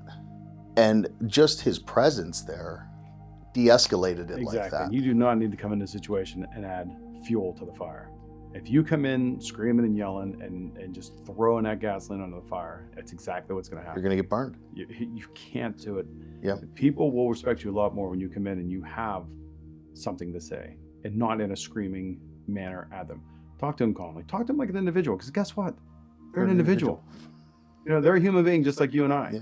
And they struggle just days, like they we have do. good days. They're doing the same thing we're doing. Yeah. He might have just worked midnight down the mill. You might get him at 6 a.m. He's just coming home and dirty kitchen, no food and no money in the bank. And guess what? Yep. It's getting to him too. Everybody experiences the same pressures, and we have to navigate through that. And there's no way you're going to fix that by coming in and screaming and yelling and just causing chaos. Or being a tough guy. Yeah, it's not going to work. Yeah. They don't need that. Not at that time. And it's cool you bring that up, because these are things that it's not just me or you or just Southwestern Pennsylvania. Like, this is literally things that all the cops have to deal with in all departments. And you don't see any of that. You just see a badge and you just see, the way he handles himself, and you didn't like it. And now that paints a picture on everything. The biggest piece of advice that I think giving new people coming onto the job is, one thing you have to understand is you're dealing with somebody at the worst point of their life. Whatever's going on in that situation, I don't care if it's a car crash, I don't care if somebody just had a heart attack, it could be a medical call, this could be a child is injured, you're in a domestic, your brother, sister beating each other, whatever it is, this is probably the worst thing that they've experienced in their life. To you, it's the same as every other day. Tuesday. It means nothing to you. It's a Tuesday, yeah. And I try to explain it to people, and it's hard for the public to understand it, because they think that you're coming into the situation, you know everything, you know what's going on. And the funny thing is, down the road, these individuals will see you out in public, or they'll see you on another call. They'll say, "Hey, buddy, you remember that time you were at you were down there? My mom went down. She had a heart attack on the kitchen floor, and you guys are in there at 2 a.m. doing CPR on her, and you're pounding away on her chest. Do you remember that? And you will look at the individual and say, I don't remember. I apologize. But it's nothing. It's not personal. But I've moved on to the next thing. But this is something that stuck with them forever, because this is, again, and this is as simple as pulling somebody over for a speeding ticket. Hey, I remember you. You pulled me over. You pulled me over. I was speeding at that. I go. I look at him. I ask him, did I give you a ticket? Like, I gotta ask you, because it's like, right. I know if you say yes, you're gonna be mad at me for giving a ticket. But Right. I don't remember. I don't remember. But did you learn anything from that? Right. Oh yeah, man, I never speed through there no more. The kid that I caught underage drinking, I'll run into. It's funny to see kids that you get underage drinking, and you'll see them out 10, 15 years later. Hey man, you're that guy that gave me that underage drinking. Like, okay, did you learn anything from it? Where did you go from that? Yeah, man, I went to college, went to law school, or I did this, and I didn't want to get messed up in life. And it's just amazing when you see people, and you don't realize how much that event is affecting that individual, because again, it's a Tuesday night. Kind of give me a little idea where a lot of this is, the angle that you're looking at things is coming from. What are you doing now? A long time on the job. So I'm over 28 years on the job now, which is amazing, because it doesn't seem like it was 28 years ago that I started this. I never thought I'd be at this point in my career. And it's, looking back and you're thinking, man, where did it go? Moving up from patrolman, part-time, we started part-time. Yep, I started as a part-time police officer. It's Western Pennsylvania. Everybody started part-time. Same. You were happy to get that part-time job. Yep. And then you're just waiting and waiting and waiting. You're testing and taking all these tests, and hundreds of people are showing up for these tests. Back then you would show up for a job on even the smallest department. There'd be 100 people there, all trying to get that same position. And you're just trying and trying and trying. Eventually you land that full-time job, and then, it's, you want to move up through the ranks there. So, I was very fortunate. I moved up through the position of sergeant. I got the rank of sergeant. Did that for several years. Loved it. It is definitely the sweet spot. As I highly recommend it to everybody, and I highly recommend staying there. It is definitely the best, I think, in law enforcement. Is one of the best positions to have. Anything after that, you start losing touch, because you start to move out of doing the normal everyday, street police officer. And then, anything above that, you start moving into the administrative side of things. And that's a whole different road. You don't realize what that is. Very fortunate to move into the position of chief of police. That's what I'm doing now. So, did you welcome the position? No. Why? Yes and no. It's funny. My goal was to always get one step further than my father. My father was a sergeant for a long time, and I always wanted to get one step further. I'm thinking, man, it'd just be great to just get, if I could make lieutenant, before I retire, that'd be great. Because I didn't want to be the patrol. I didn't want to retire as a patrolman. I never wanted that. I always wanted to retire as something better. I wanted to do, seeing him as a sergeant and being around that. I thought, man, it's that's the way to go. Something tangible that you can measure your success on. You feel like you did something. You don't want, you can always come in and go out as a patrolman. There's nothing wrong with that. And a lot of people do it, and they have a very great career. They enjoy it. They get into things and they like it. I didn't want to stay at this spot. Like I said, I wanted to move up. I wanted to get one better, and I ended up getting a little further up than what I thought I would. I'm very glad that I took it. It is definitely a different ball game. When you get into the administrative side of things, and now I'm responsible for everybody. Sure. Everything stops at me. You think when you're a sergeant, the patrolmen yell up and, the chief yells down, and you're kind of in the middle. It's a little bit different when you have everybody below you in the department yelling up, and, your boss is now the manager or the supervisors, and, they're paying attention to what you do. So you're always in that point in the middle. And the bad part about the position is you do lose touch with the day-to-day, the patrolman. You lose touch with the calls, because, as you're a patrolman, as you're a sergeant, lieutenant, you still know what's going on all the time. This guy got arrested or that guy got a ticket. Sure. You're in the reports all the time. You're in the reports all the time. You're still out in the public. You're still everywhere. And as you go forward, because the administrative side of things is a lot more complicated, obviously. So you're budgets and vehicles and equipment and guys and scheduling and training. SOPs. SOPs. Your policies are huge. You got to know the policy. It's not. I can't expect my guys to know the policies if I don't know the policy. So I need to be one step ahead of them on the policies. Everything is changing as case laws are coming down. What are the chiefs recommending? The Allegheny County chiefs, the Western Pennsylvania chiefs, the state of Pennsylvania chiefs. what are they recommending? What are they seeing? And they're seeing trends coming through the state, and they're passing on information on us. And you have to decide, what information is important for my guys to know. So you're constantly trying to push that information down. That is a huge mental shift for people that don't understand the job. You go from basically your head's on a swivel externally, when you're doing your calls and everything else, but now internally, your head's way more on a swivel, but in a total different place. Yes. So you're really watching, it's funny when you send an email out, before you just send an email, whatever, the grammar was the grammar, it's Guilty. They get the point. Yeah, you get the point. You understand it. But now when you're sending these emails out, because everybody's going to analyze everything you put in that email, is this a directive? Is this now a policy? What are we changing? And it's the things that you're changing, it's the things you're doing, and you're always looking out for the guys. The guys don't always see it, and it's we saw it as at the bottom. You look up at the top, like, man, this guy doesn't know what he's talking about, or this guy's out of touch, or when's the last time he made a call? Yeah, exactly. And but it's not. You're not out of touch. You're looking at it from a whole different point of view now. You're looking down on the totality of it. You're looking at everything that's going on. I have to worry about that guy now every minute, and it's not that I'm worried that he's going to do something wrong, but I have to worry that he doesn't get hurt. I don't want that phone call at 2:00 in the morning to find out that one of my guys got hurt. I mean, these are my guys. I'm responsible for them. You'd get that call at 2:00 as a patrolman. I can't make it out. I'm not coming out to help tonight. I get that call now. Guess what? I'm going. I'm jumping in the car and I'm going. I'll be there right away. It's I'm hard. not going to think twice. That's hard, right? Like people see. I know I can say it personally. Most of the guys that I've seen that didn't go headstrong into the promotions usually make the best ones, because they're the ones that understood the gravity of the position and what it entails. And that's definitely, you have to look at it. You have to sit back and you think, is this really what I want? Is this really where I want to be? Can I do what is expected of me? Can I do what's right for the department? Because I don't want to be that guy when I retire that people say, that guy was a bad chief. Right. Thank God he's gone. I don't want that.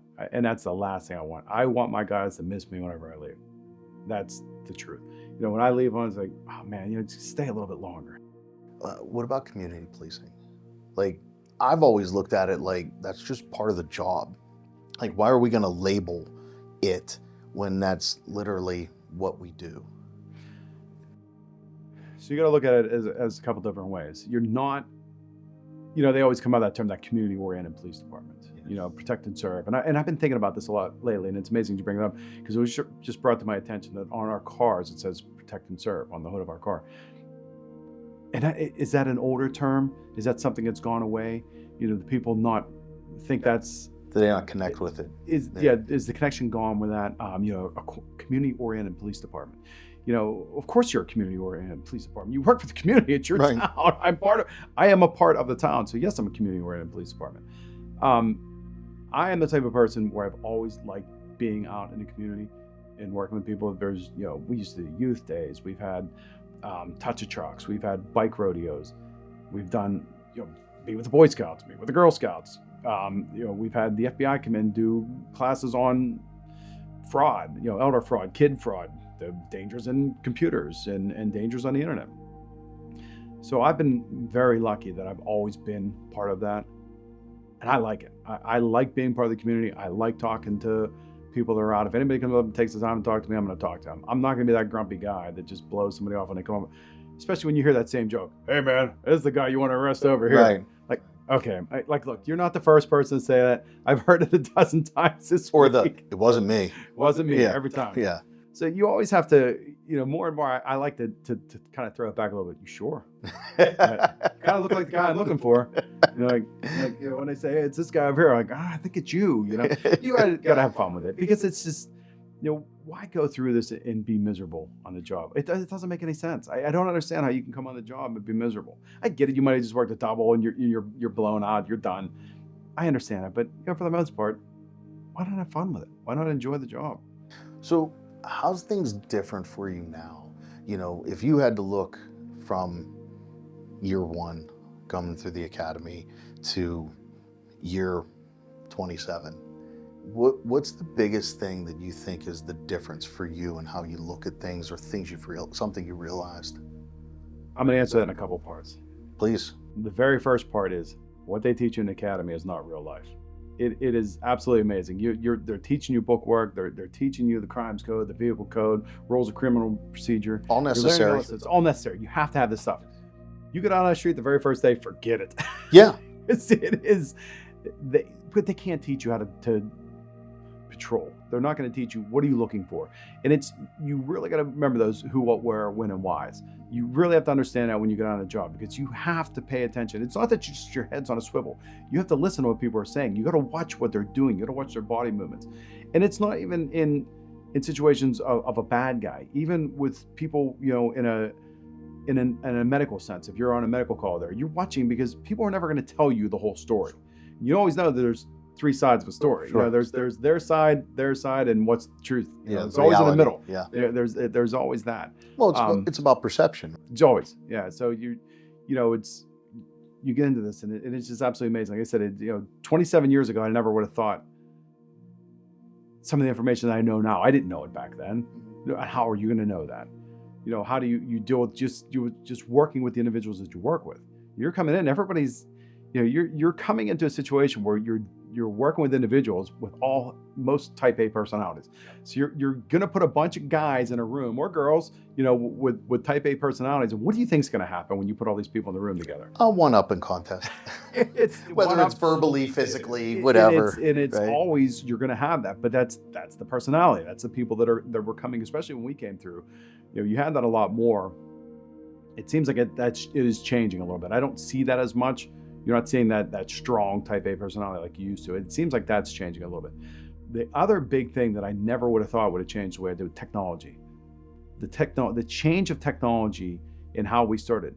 When I started on the job, and I'll never forget this, I started my first day, I had a vest on. I have never worked the road as a police officer without wearing a vest. I knew guys that would nedo put a vest on. Back in the day. They came through never wearing a vest. So when they started their career, they didn't wear a vest.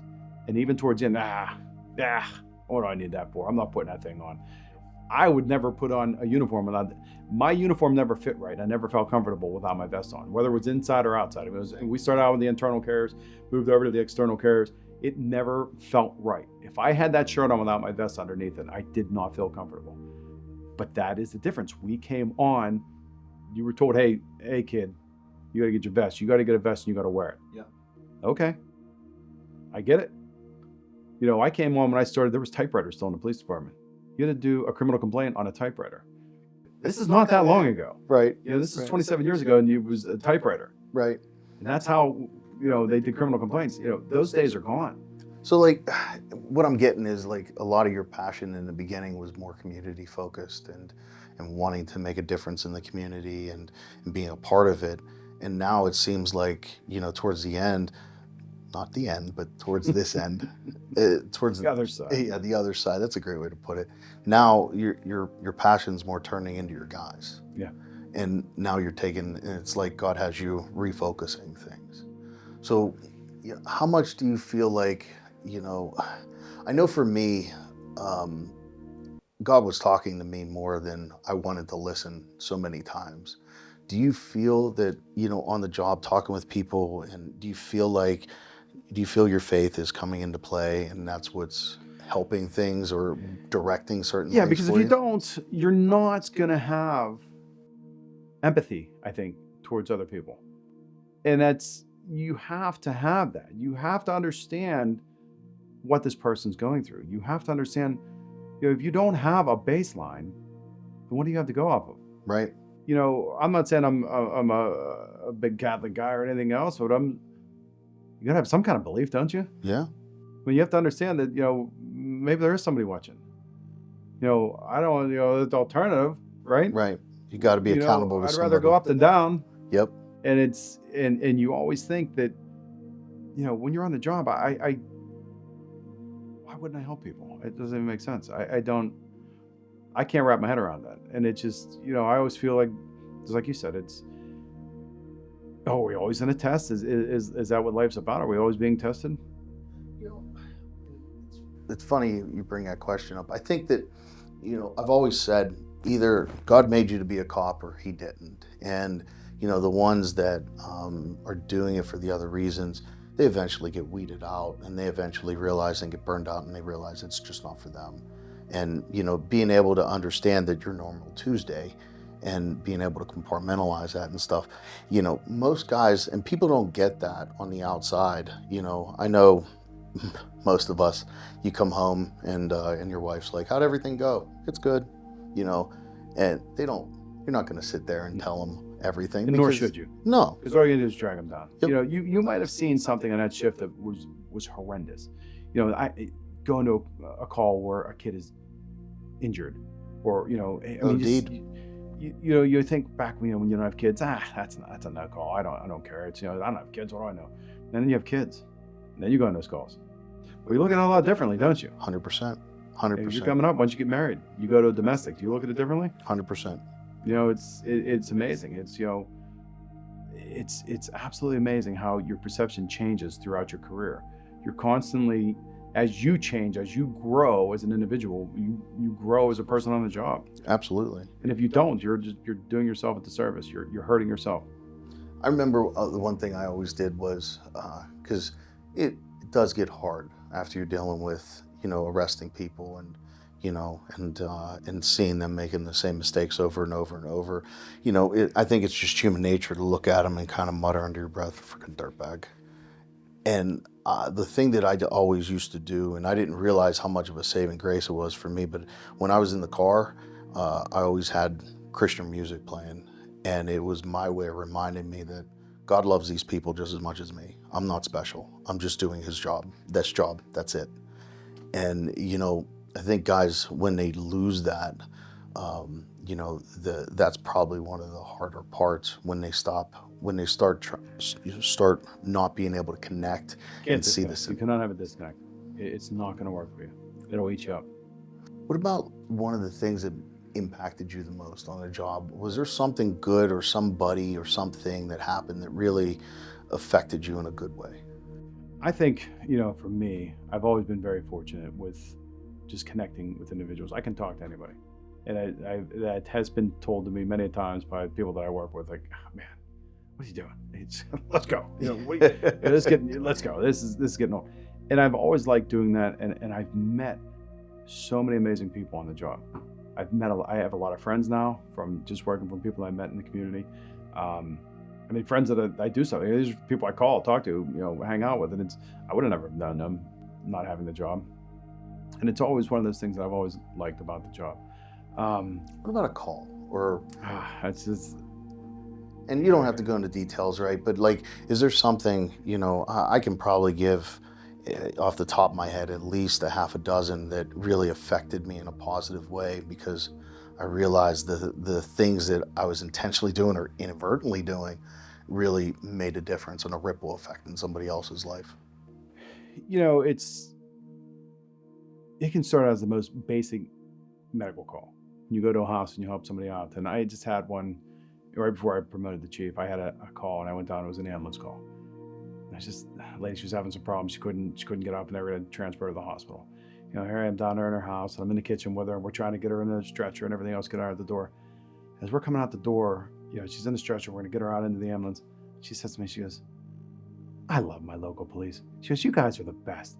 She goes, you're always there for us. She goes, you guys, I just love you guys. I said, thank you. You know, it means a lot. But again, this is a big day for her, where it's just, all I did was, instead of going to lunch that day, I went down and answered the ambulance call when the other guy went to lunch. And I just went down and just helped her out. And I was happy to do so. And it put a smile on my face. I can tell you that whenever I left, I think, oh, that's great. You know? Yeah. You don't expect that. Another thing that I always do is, and I've always done this, when somebody comes up to me and tells me, thank you. Hey, thank you, officer. Thank you for being a police officer. Thanks for being here. I tell them, no, thank you. Because without you, I wouldn't be here. I wouldn't have my job if it wasn't for you. You allow us to do our job. You're our residents. Without you, without the support that you give us in our township, we wouldn't be here. Yeah, that's very true. And it's that simple. You know, it's just, you don't have to tell me thanks. I'm going to tell you thanks. And I mean it. I mean thank you whenever I tell them that. I know you do. I truly mean it. It's part of the job. Mark, I really appreciate you.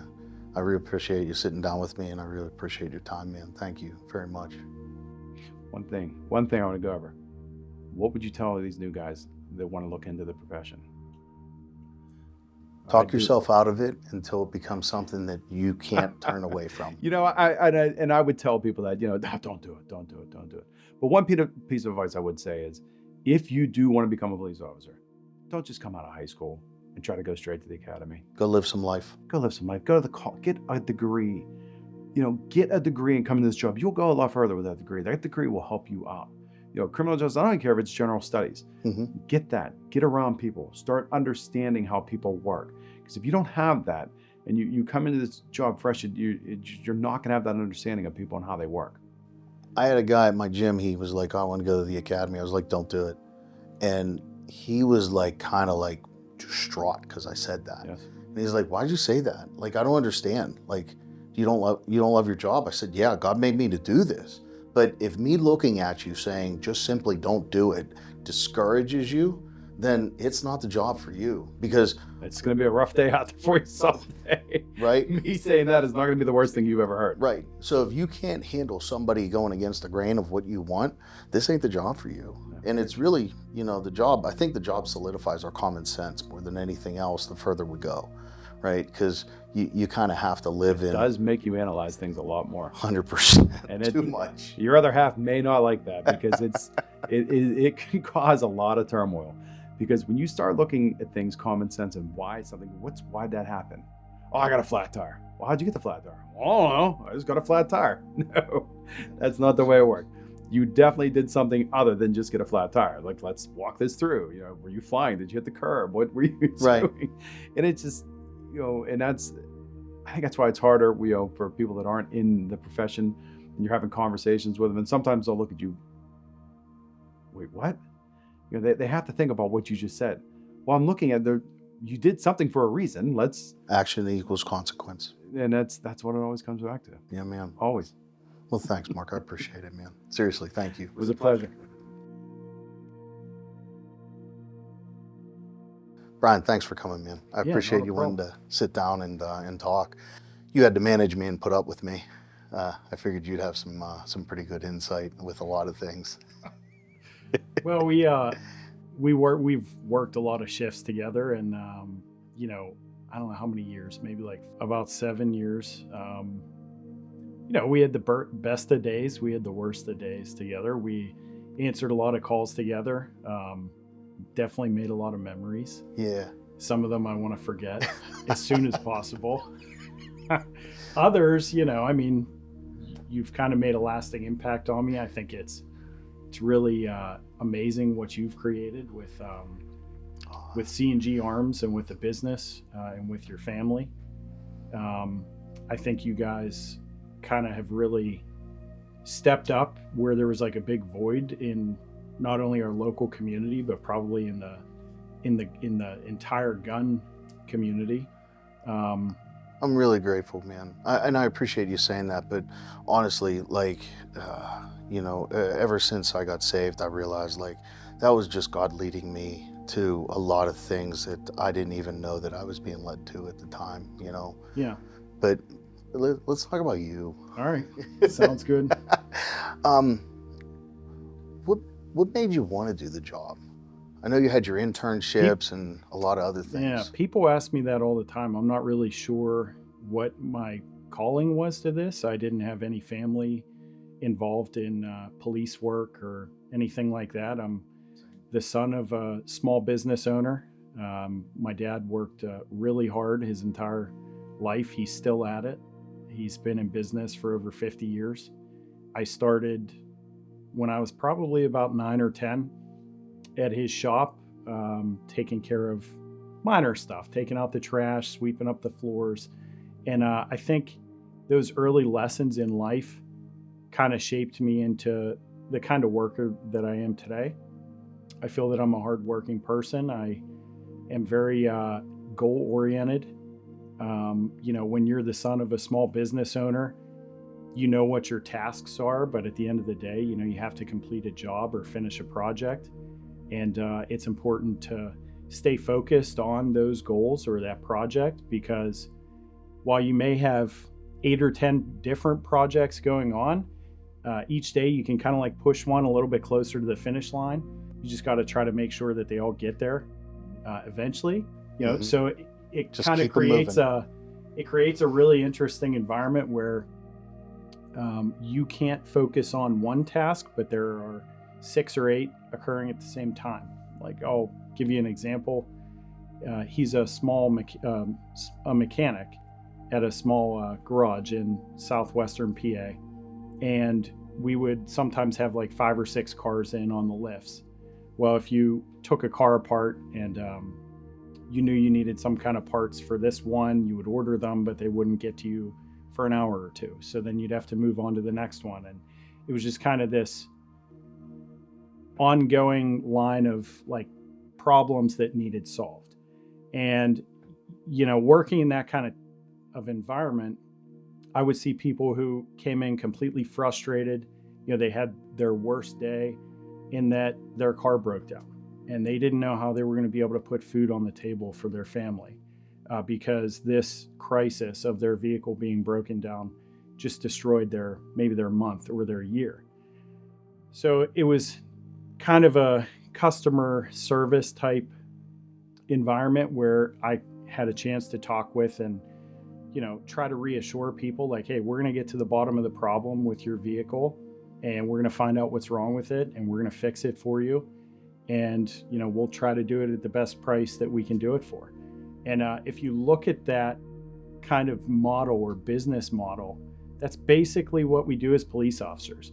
We take people on their worst of day, and it may be their biggest crisis that they've ever had. For us, we may have seen it 10 or 15 times. Like, That we shift. may be a pro at giving advice on fixing this crisis, but for them, it may be the first time that they've experienced it. So when we encounter, people in the community having a crisis, it may be something that we've seen before, or it may be something that we haven't experienced yet. Back to the garage work, I think growing up in a small business family, it kind of gave me the experience of seeing what financial impacts you could experience being having a small business. So I was looking for something that was maybe more of a routine type job, pay-wise and benefits. So I'm not doing it for the pay and benefits, but maybe for the security of knowing that there will always be a position open in police work. It's a very secure job. I think it's a very needed job. I think back to a time when I was probably about 6 or 7, and we walked into a gas station in Washington Township, and I remember seeing a police officer standing by the newspaper stand. And I grew up on a small farm, so I didn't get to see or encounter police very often, but I just remember seeing that officer in his uniform, and I thought, like, wow, it's something. I don't know what it is, but there was some something Something that drew you to it. something that kind of drew me to, wearing a uniform. I don't know that, it is something that somebody wears to receive some kind of authority or respect. I think it's something that's earned when you choose to put the uniform on. I think it should be something that you take pride in wearing too. So you should, make it look good when you're in uniform. I know, like, when I went through the academy, I kind of got nudged into going because I was a little bit later in life. And I was like, yeah, I've always wanted to do it, but if it doesn't work out, I can always go back to engineering or whatever else I was doing. And I remember leaving the academy, and the thing I think changed the most for me was I think police work is probably one of the most noble things that you can do for your community. And I didn't realize that until I was leaving the academy, right? And, some of the things that I learned when I went in and the misconceptions that I had and the ideas and the motivations and things, it's evolved, over the years. But how about for you? Like, what was one thing that you can point to that, a couple years on the job, I know, you've had a lot of things going on in your career in a lot of different ways, but after a couple years on, like, what were some of the things that changed for you? Like, what are the things that you realized or impacts that really helped shape the way you look at things now?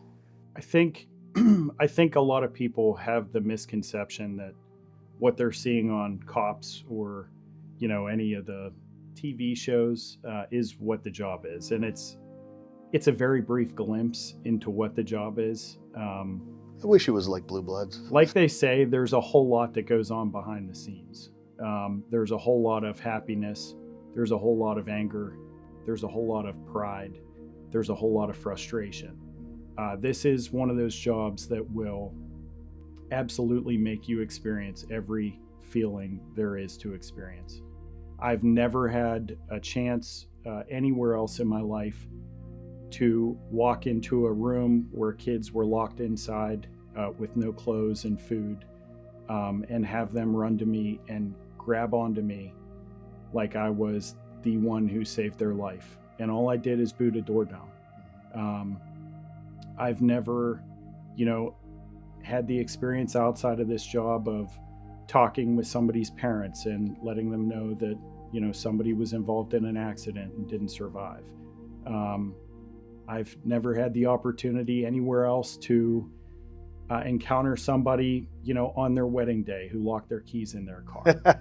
So it's a good opportunity. It's a really interesting job in that you never know what you're going to get next. It could be somebody's absolute best day. It could be their absolute worst.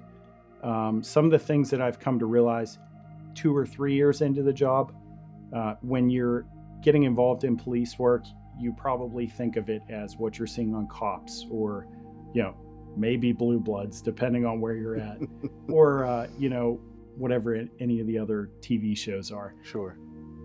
You're used to seeing those 30-minute or 1-hour shows. But what goes into it or what you learn is so much more. It's, the social services. It's really the psychology of people. Like, those are the things that through time on the job, I know more about a lot of people than I would ever want to know. One of the interesting things about that is, for the last probably 14 years, I've been a part of the community where I work in. And that creates a lot of very interesting encounters or run-ins with people. When you're answering calls on a Friday night and you go to a restaurant or a store on a Saturday and you're encountering the same people, sometimes you get good reactions or encounters, and other times not so good. I think back to my first couple years for the department where I'm working at now, and we would have a number of calls involving thefts and burglaries, and we were, over time, able to connect those calls back to a certain individual. It was a young man. He was a student at the local school district, and we would grab him, at midnight or 2 a.m., and he may have grabbed something from somebody's property or out of a vehicle that he shouldn't have taken. So we start initially, with the approach to the parents and, trying to find this individual resources to get them to go to school the next day and not be truant. Come to find out later, this individual's sustaining heroin or opioid addiction. So we try to connect that person with resources for drug or alcohol rehabilitation. All the while, these midnight encounters turn into arrest after arrest, followed by felony arrest after felony arrest. And eventually this individual just disappears. And I went to work one day, probably about 6 years ago, wondering, where is this kid at? And I found out that he was in state prison for time that that he was convicted of for his crimes. About 2 years ago, I was at a local restaurant with my fiance, and I sit down at the table and I look over and I see this kid, now a young man, with a girl and a young, presumably his son. And I tell my fiance, hey, just to let you know, like, I know who that is. Things might get a little wild here. I don't know yet. Your And, fiance's on the job too, so yeah. So they finish up their meal, and this young guy walks over. He's standing at my table, and he says, "Are you Brian Turak?" I said, "Yes." And he said, "Can you stand up, please?" And I did. And I'm like, all right, like, we're either about to throw down or, right, you know, right. something's getting Where's good this here. going? Yeah. And he said, can I give you a hug? And I said, yeah, you can do that. So he gave me this big hug. And in that hug, like, I could feel his thanks to me for what I had done to him. And I, like I said, I thought back on all these arrests and felony arrests and, you know, me trying to get through to this kid for years, that what he was doing was wrong and he was on the wrong path. And he looked at me and he said, I hated you for my entire childhood. But he said, you're the only reason I'm here today, and you're the reason I have my son. Without me, he said, I would be dead and gone. So it was kind of really rewarding to hear that he has clearly thought about, you know, the police and our involvement in his life. And now he's a small business owner locally. He has a kid that, you know, is doing well. And that was kind of like one of the most probably rewarding calls or rewarding encounters that I've had. That's really cool, man. So what about your career path? I mean, you know, I still call you Sarge, and I don't mean to do it as an insult. Right. It's just habit, especially when I'm like, what did I do now, Sarge? It just rolls off my tongue. Yeah. So talk about your career path a little bit. So my career path, I started, you know, again, son of a small business owner, went to college, Pitt, got my bachelor's degree in criminal justice, went to the police academy at IUP. I was hired initially in the borough of Leechburg and Parks Township. I worked part-time. For everybody that doesn't know, it's basically middle of nowhere. Yeah. I worked part-time for 6 months. I applied for the University of Pittsburgh. I worked there for about 3 years. During my time there, I was assigned to the police motorcycle unit and to the Pitt CERT team, or Special Emergency Response Team. So through my experiences there, I really came to recognize and to appreciate the value of training.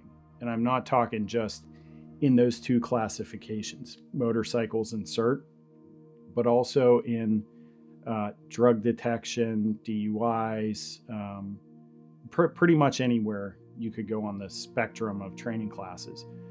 Pitt was one of those departments where they had the manpower to be able to send officers to schooling. And during my time there, I really recognized the importance of it.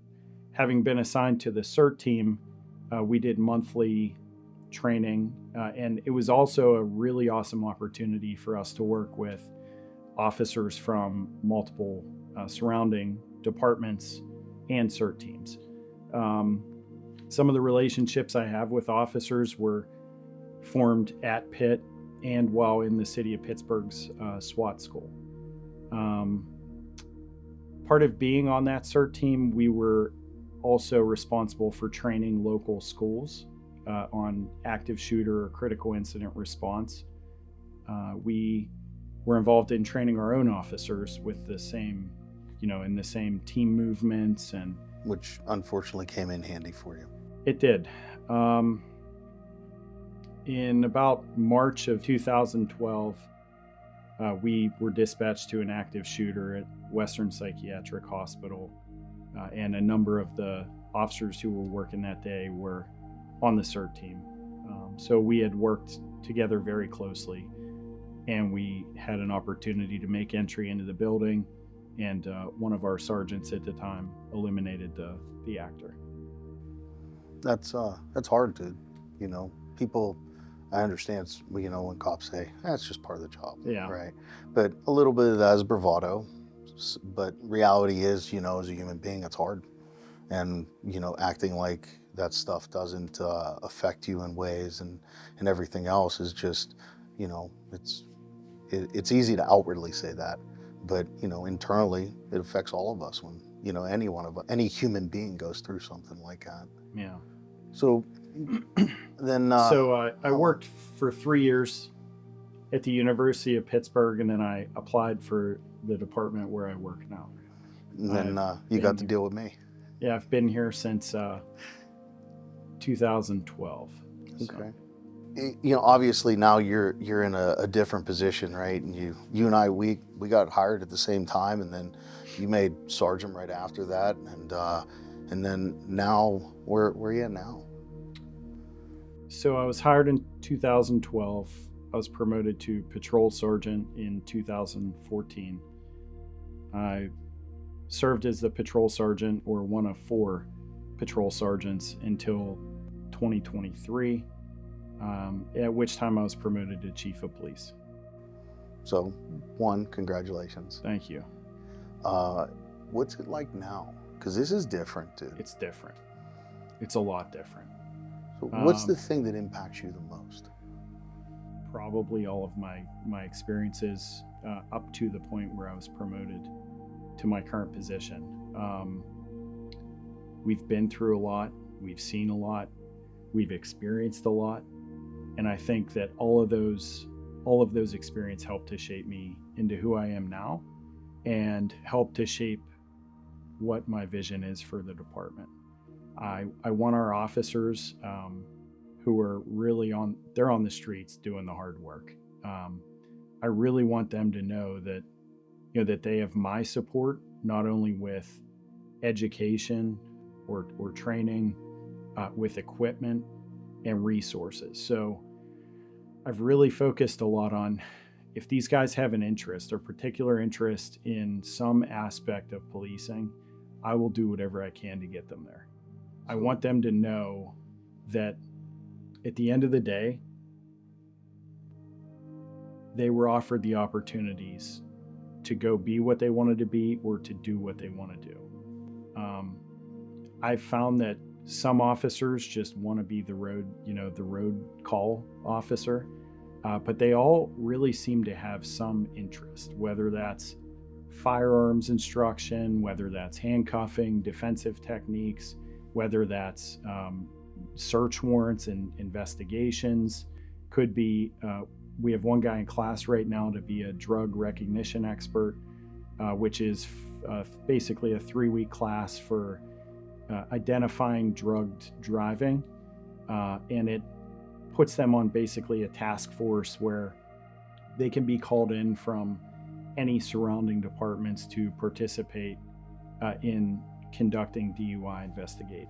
And you know, DUIs, I really took a very big passion with those, just because of how much they wreck people's lives and you don't even realize it.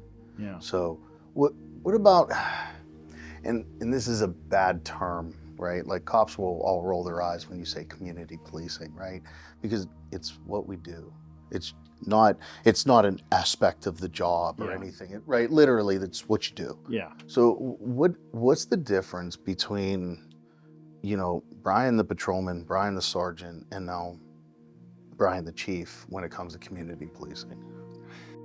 I think really has a lot to do with what the management's goals are.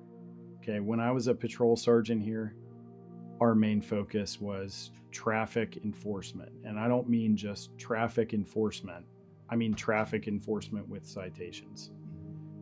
It puts officers in a position where they feel probably deeply pressured to do something they don't want to do.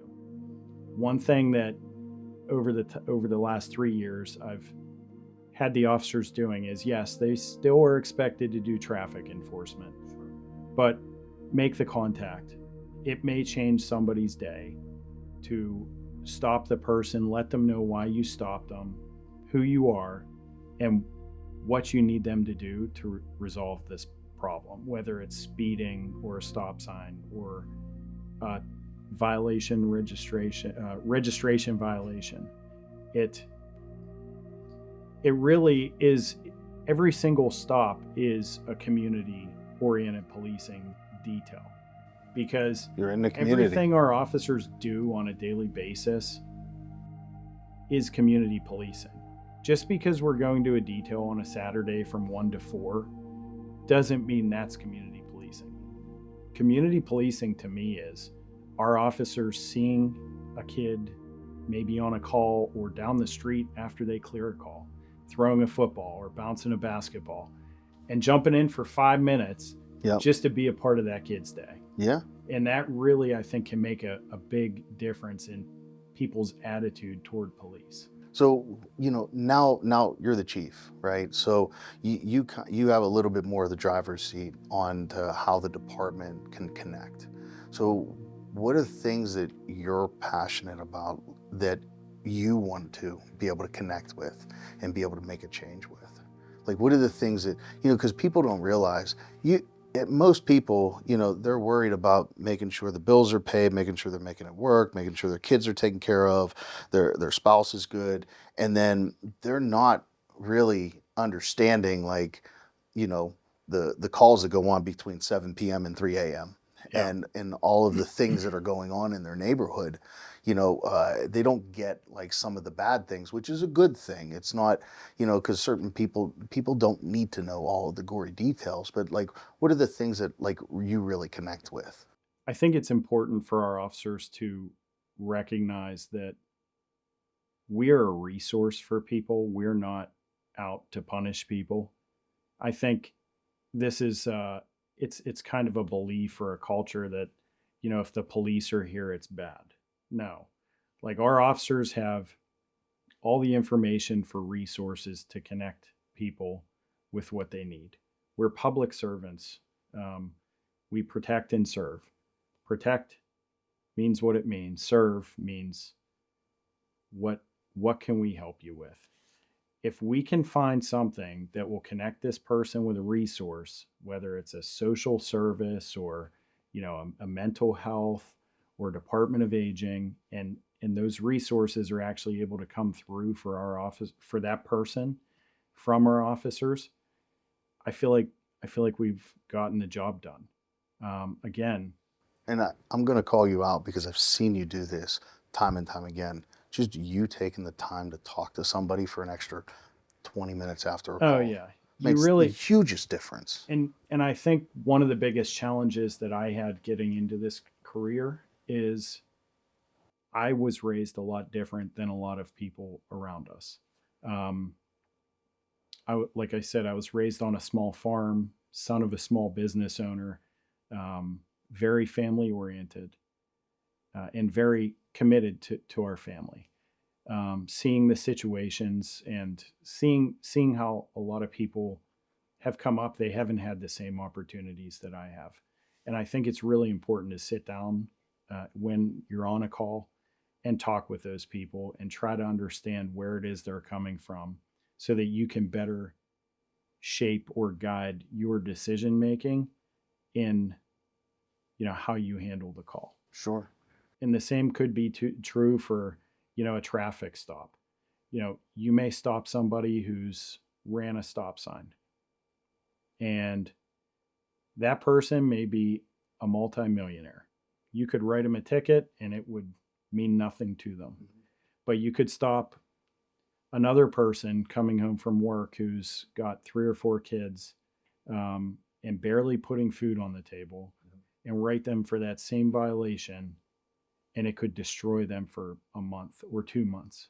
Yep. So I think it's really important that our officers, and most police are really good at, within the first couple minutes of an incident or a confrontation, deciding which direction they need to go with enforcement or with their decision-making process. So I got 2 more things. This one to me, because you and I've never talked about this, so I'm curious what you have to say about it, right? Like, police work's a team sport, hands down. And, I think from, especially, when you and I were working together and everything, the team was the shift. But now you're responsible for the whole team, right? So how's that shifted for you? I guess you have to be more in tune with what is going on each of the shifts, you know, and trying to bring the officers together as a unit. Maybe not as an entire department unit immediately, but at least as their squads. Like we have four 3-man squads. So for me, it's important that our officers on each squad can kind of like learn from each other. They can work together for scheduling, for days off.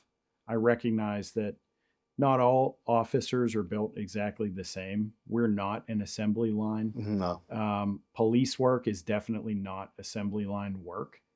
I respect the fact that each individual officer has their strengths and they have their weaknesses. And it's nice to be able to see a squad of guys work together as a team to accomplish a goal. Not every squad is going to get to that goal accomplishment stage in the same way. Some of them find some really creative ways to get there. But at the end of the day, if we can stand back and say, look at what these guys did, like they worked together to solve a problem, because they're all problem solvers. And to the team mentality, I've introduced some training opportunities. We do more firearms range time than we used to do in the past. You lost your best firearms instructor. Obviously, you need to put more time into We're that. still trying to get out of away from the 9mm, but yeah, it's that was one of your big. That was my baby. One of your big movements.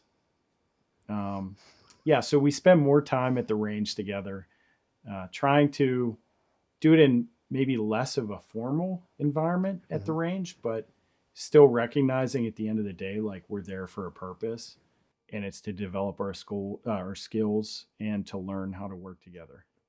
So the feedback I'm getting is you're, obviously driving them towards a goal, because that's what management is, right? But also understanding that they're individuals seeking that goal, and how they want to be approached, or how you want to connect with them to be able to get that same goal. Right. Right. Yep. That's hard, dude. That's especially in police work, they're all type A personalities. Well, some are stronger than others, but they're all type A.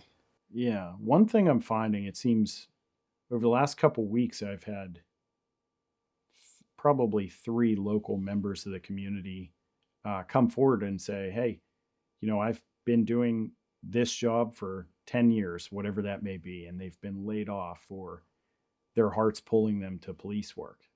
And I always offer time for people to come in and talk to me about what the job really is, what they can really expect, and kind of try to expel some of the myths associated with it, and to really kind of give them a good picture on what this job actually is. So there is hope out there for our career. I understand the academy numbers are very low. But there are people who want to be a part of this job for whatever reason it is. And nobody can really answer the question as to why do you want to be a police officer, or why are you? They give you the generic, I want to help people, or, you're never going to find somebody who says, I'm doing it for the pay and for the benefits and or for the hours. Retirement or the hours, because you're going to be working nights, weekends, holidays. Right. I mean, you're working all of them. I don't know that anybody could really answer that question. No, I mean, I always just said God made me this way. Like, you just know when you do the job and it's the right fit, it fits. Yep. And it fits your personality, it fits who you are. And, the guys that it doesn't fit, usually they don't really go too far with it. Right. So, all right, I got one good question, and then I'm done. All right. What was it like working with me? What was it like working? Yeah. With you? Well, when somebody asks you about police work, you can honestly tell them no 2 days are exactly the same. Facts. And I remember back to when you first opened C&G, and your phone was ringing off the hook. You had salespeople from all over the world calling you. You were pricing some screws from like Taiwan, maybe in the U.S. I don't know. Yeah, I was getting quotes. Yeah, you had clip quotes and specifications coming in left and right. I remember, I think every time I drove past you, you had the phone to your ear. And I'm like, man, this guy, like, what's he talking about? And one day you pulled me in and you're like, hey, I'm going to open a company. It's called C&G Arms. Do you want to be a partner? I And I was remember like, that. and I was like, hey, you've lost your mind, dude. Like, where are you going here? You were the And now- only person I told that. And now C&G has grown so much. I think you're very highly respected in the police, probably military fields, We've been, you know, and God is good, man. We've been really fortunate with a lot of good people and a lot of good things. And like, you know, it's business is like police work. It's common sense. yeah, And yeah, there's going to be people, you know, I know God's put some great people in my life that have taught me a lot of things. And believe it or not, when I first started, when the business started to grow and we started to look and hire more people, you know, Justin and I kind of sat down and we were like, what do we want the company to look like? What's our identity? right. And, you know, naturally, you want to go back to the bad managers, right? But, and, and, and I've never told you this, but when we started talking about it, there was a lot of good things that you showed me as a sergeant. Like, I didn't always agree with you, obviously. And, you know, but you always showed me that even if I didn't agree with what you had to say, you always showed me with your heart that it was for the right reasons. And that was something that I really took from and I really try to give to my people too. So it, I'd love, you know, I'd love it when think- people say that stuff, but the reality is like, I stole a bunch of your management stuff, bro. Yeah. Just like I stole a bunch of everybody else's. You just take what's good, you know? I think it's really important to set a goal or determine what your mission or your objectives are in life and work to get there. You don't have to work so feverishly that that's the only mission or goal that you have going on, And the phone's and connected it's to your and ear the it's whole A to time. B. But you should have a number of goals and try to push yourself to the finish line. A, so you can, you know, you've accomplished it. B, it's time to move on to the next one. What's the next one? I sit down with my manager once a year and we work on our budget for our annual budget. And she always asks me, okay, what are your goals for next year? And I sit down and, you know, I come up with like 5 or 6, Mm-hmm. maybe 10 or 12 sometimes, but some of them get struck. That's negotiations. At least like monthly, I sit down and I look at those goals. And sometimes by March, I don't remember half of what they were. But as you sit down and like you look at them, it's like, wow, like we've already accomplished 3 out of 5 and it's March. Or we've almost accomplished 3 out of 5. What do we need to do to get them to the finish line? It's a very rewarding career. It's a very self-directed career. Mm-hmm. You have to be somebody that can set a goal and can work to get to it And can manage yourself. through all of the daily distractions and, you know, the daily call volume, but at the same time treat each call or each distraction as though you have the opportunity to make a difference in somebody's life, no matter how big or small that may be. But Brian, I appreciate you coming, man. Yeah. I appreciate the insight and you know, personally, I appreciate the kindness and the grace you gave me, even when I didn't deserve it sometimes on the job. So No, thank you. You always deserved it. Just might not have been in that moment.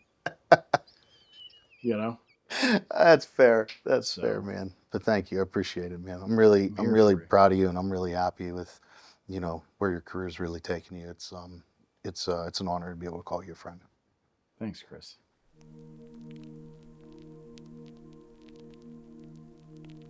Please remember that this is just one small example of the tens of thousands of officers that do this every day, the sacrifices they make, and you'll never hear about it because most of them, it's just part of the job. But this is our little way of trying to honor that and let them know that we know, and we appreciate you and thank you for your service, what you do for the community.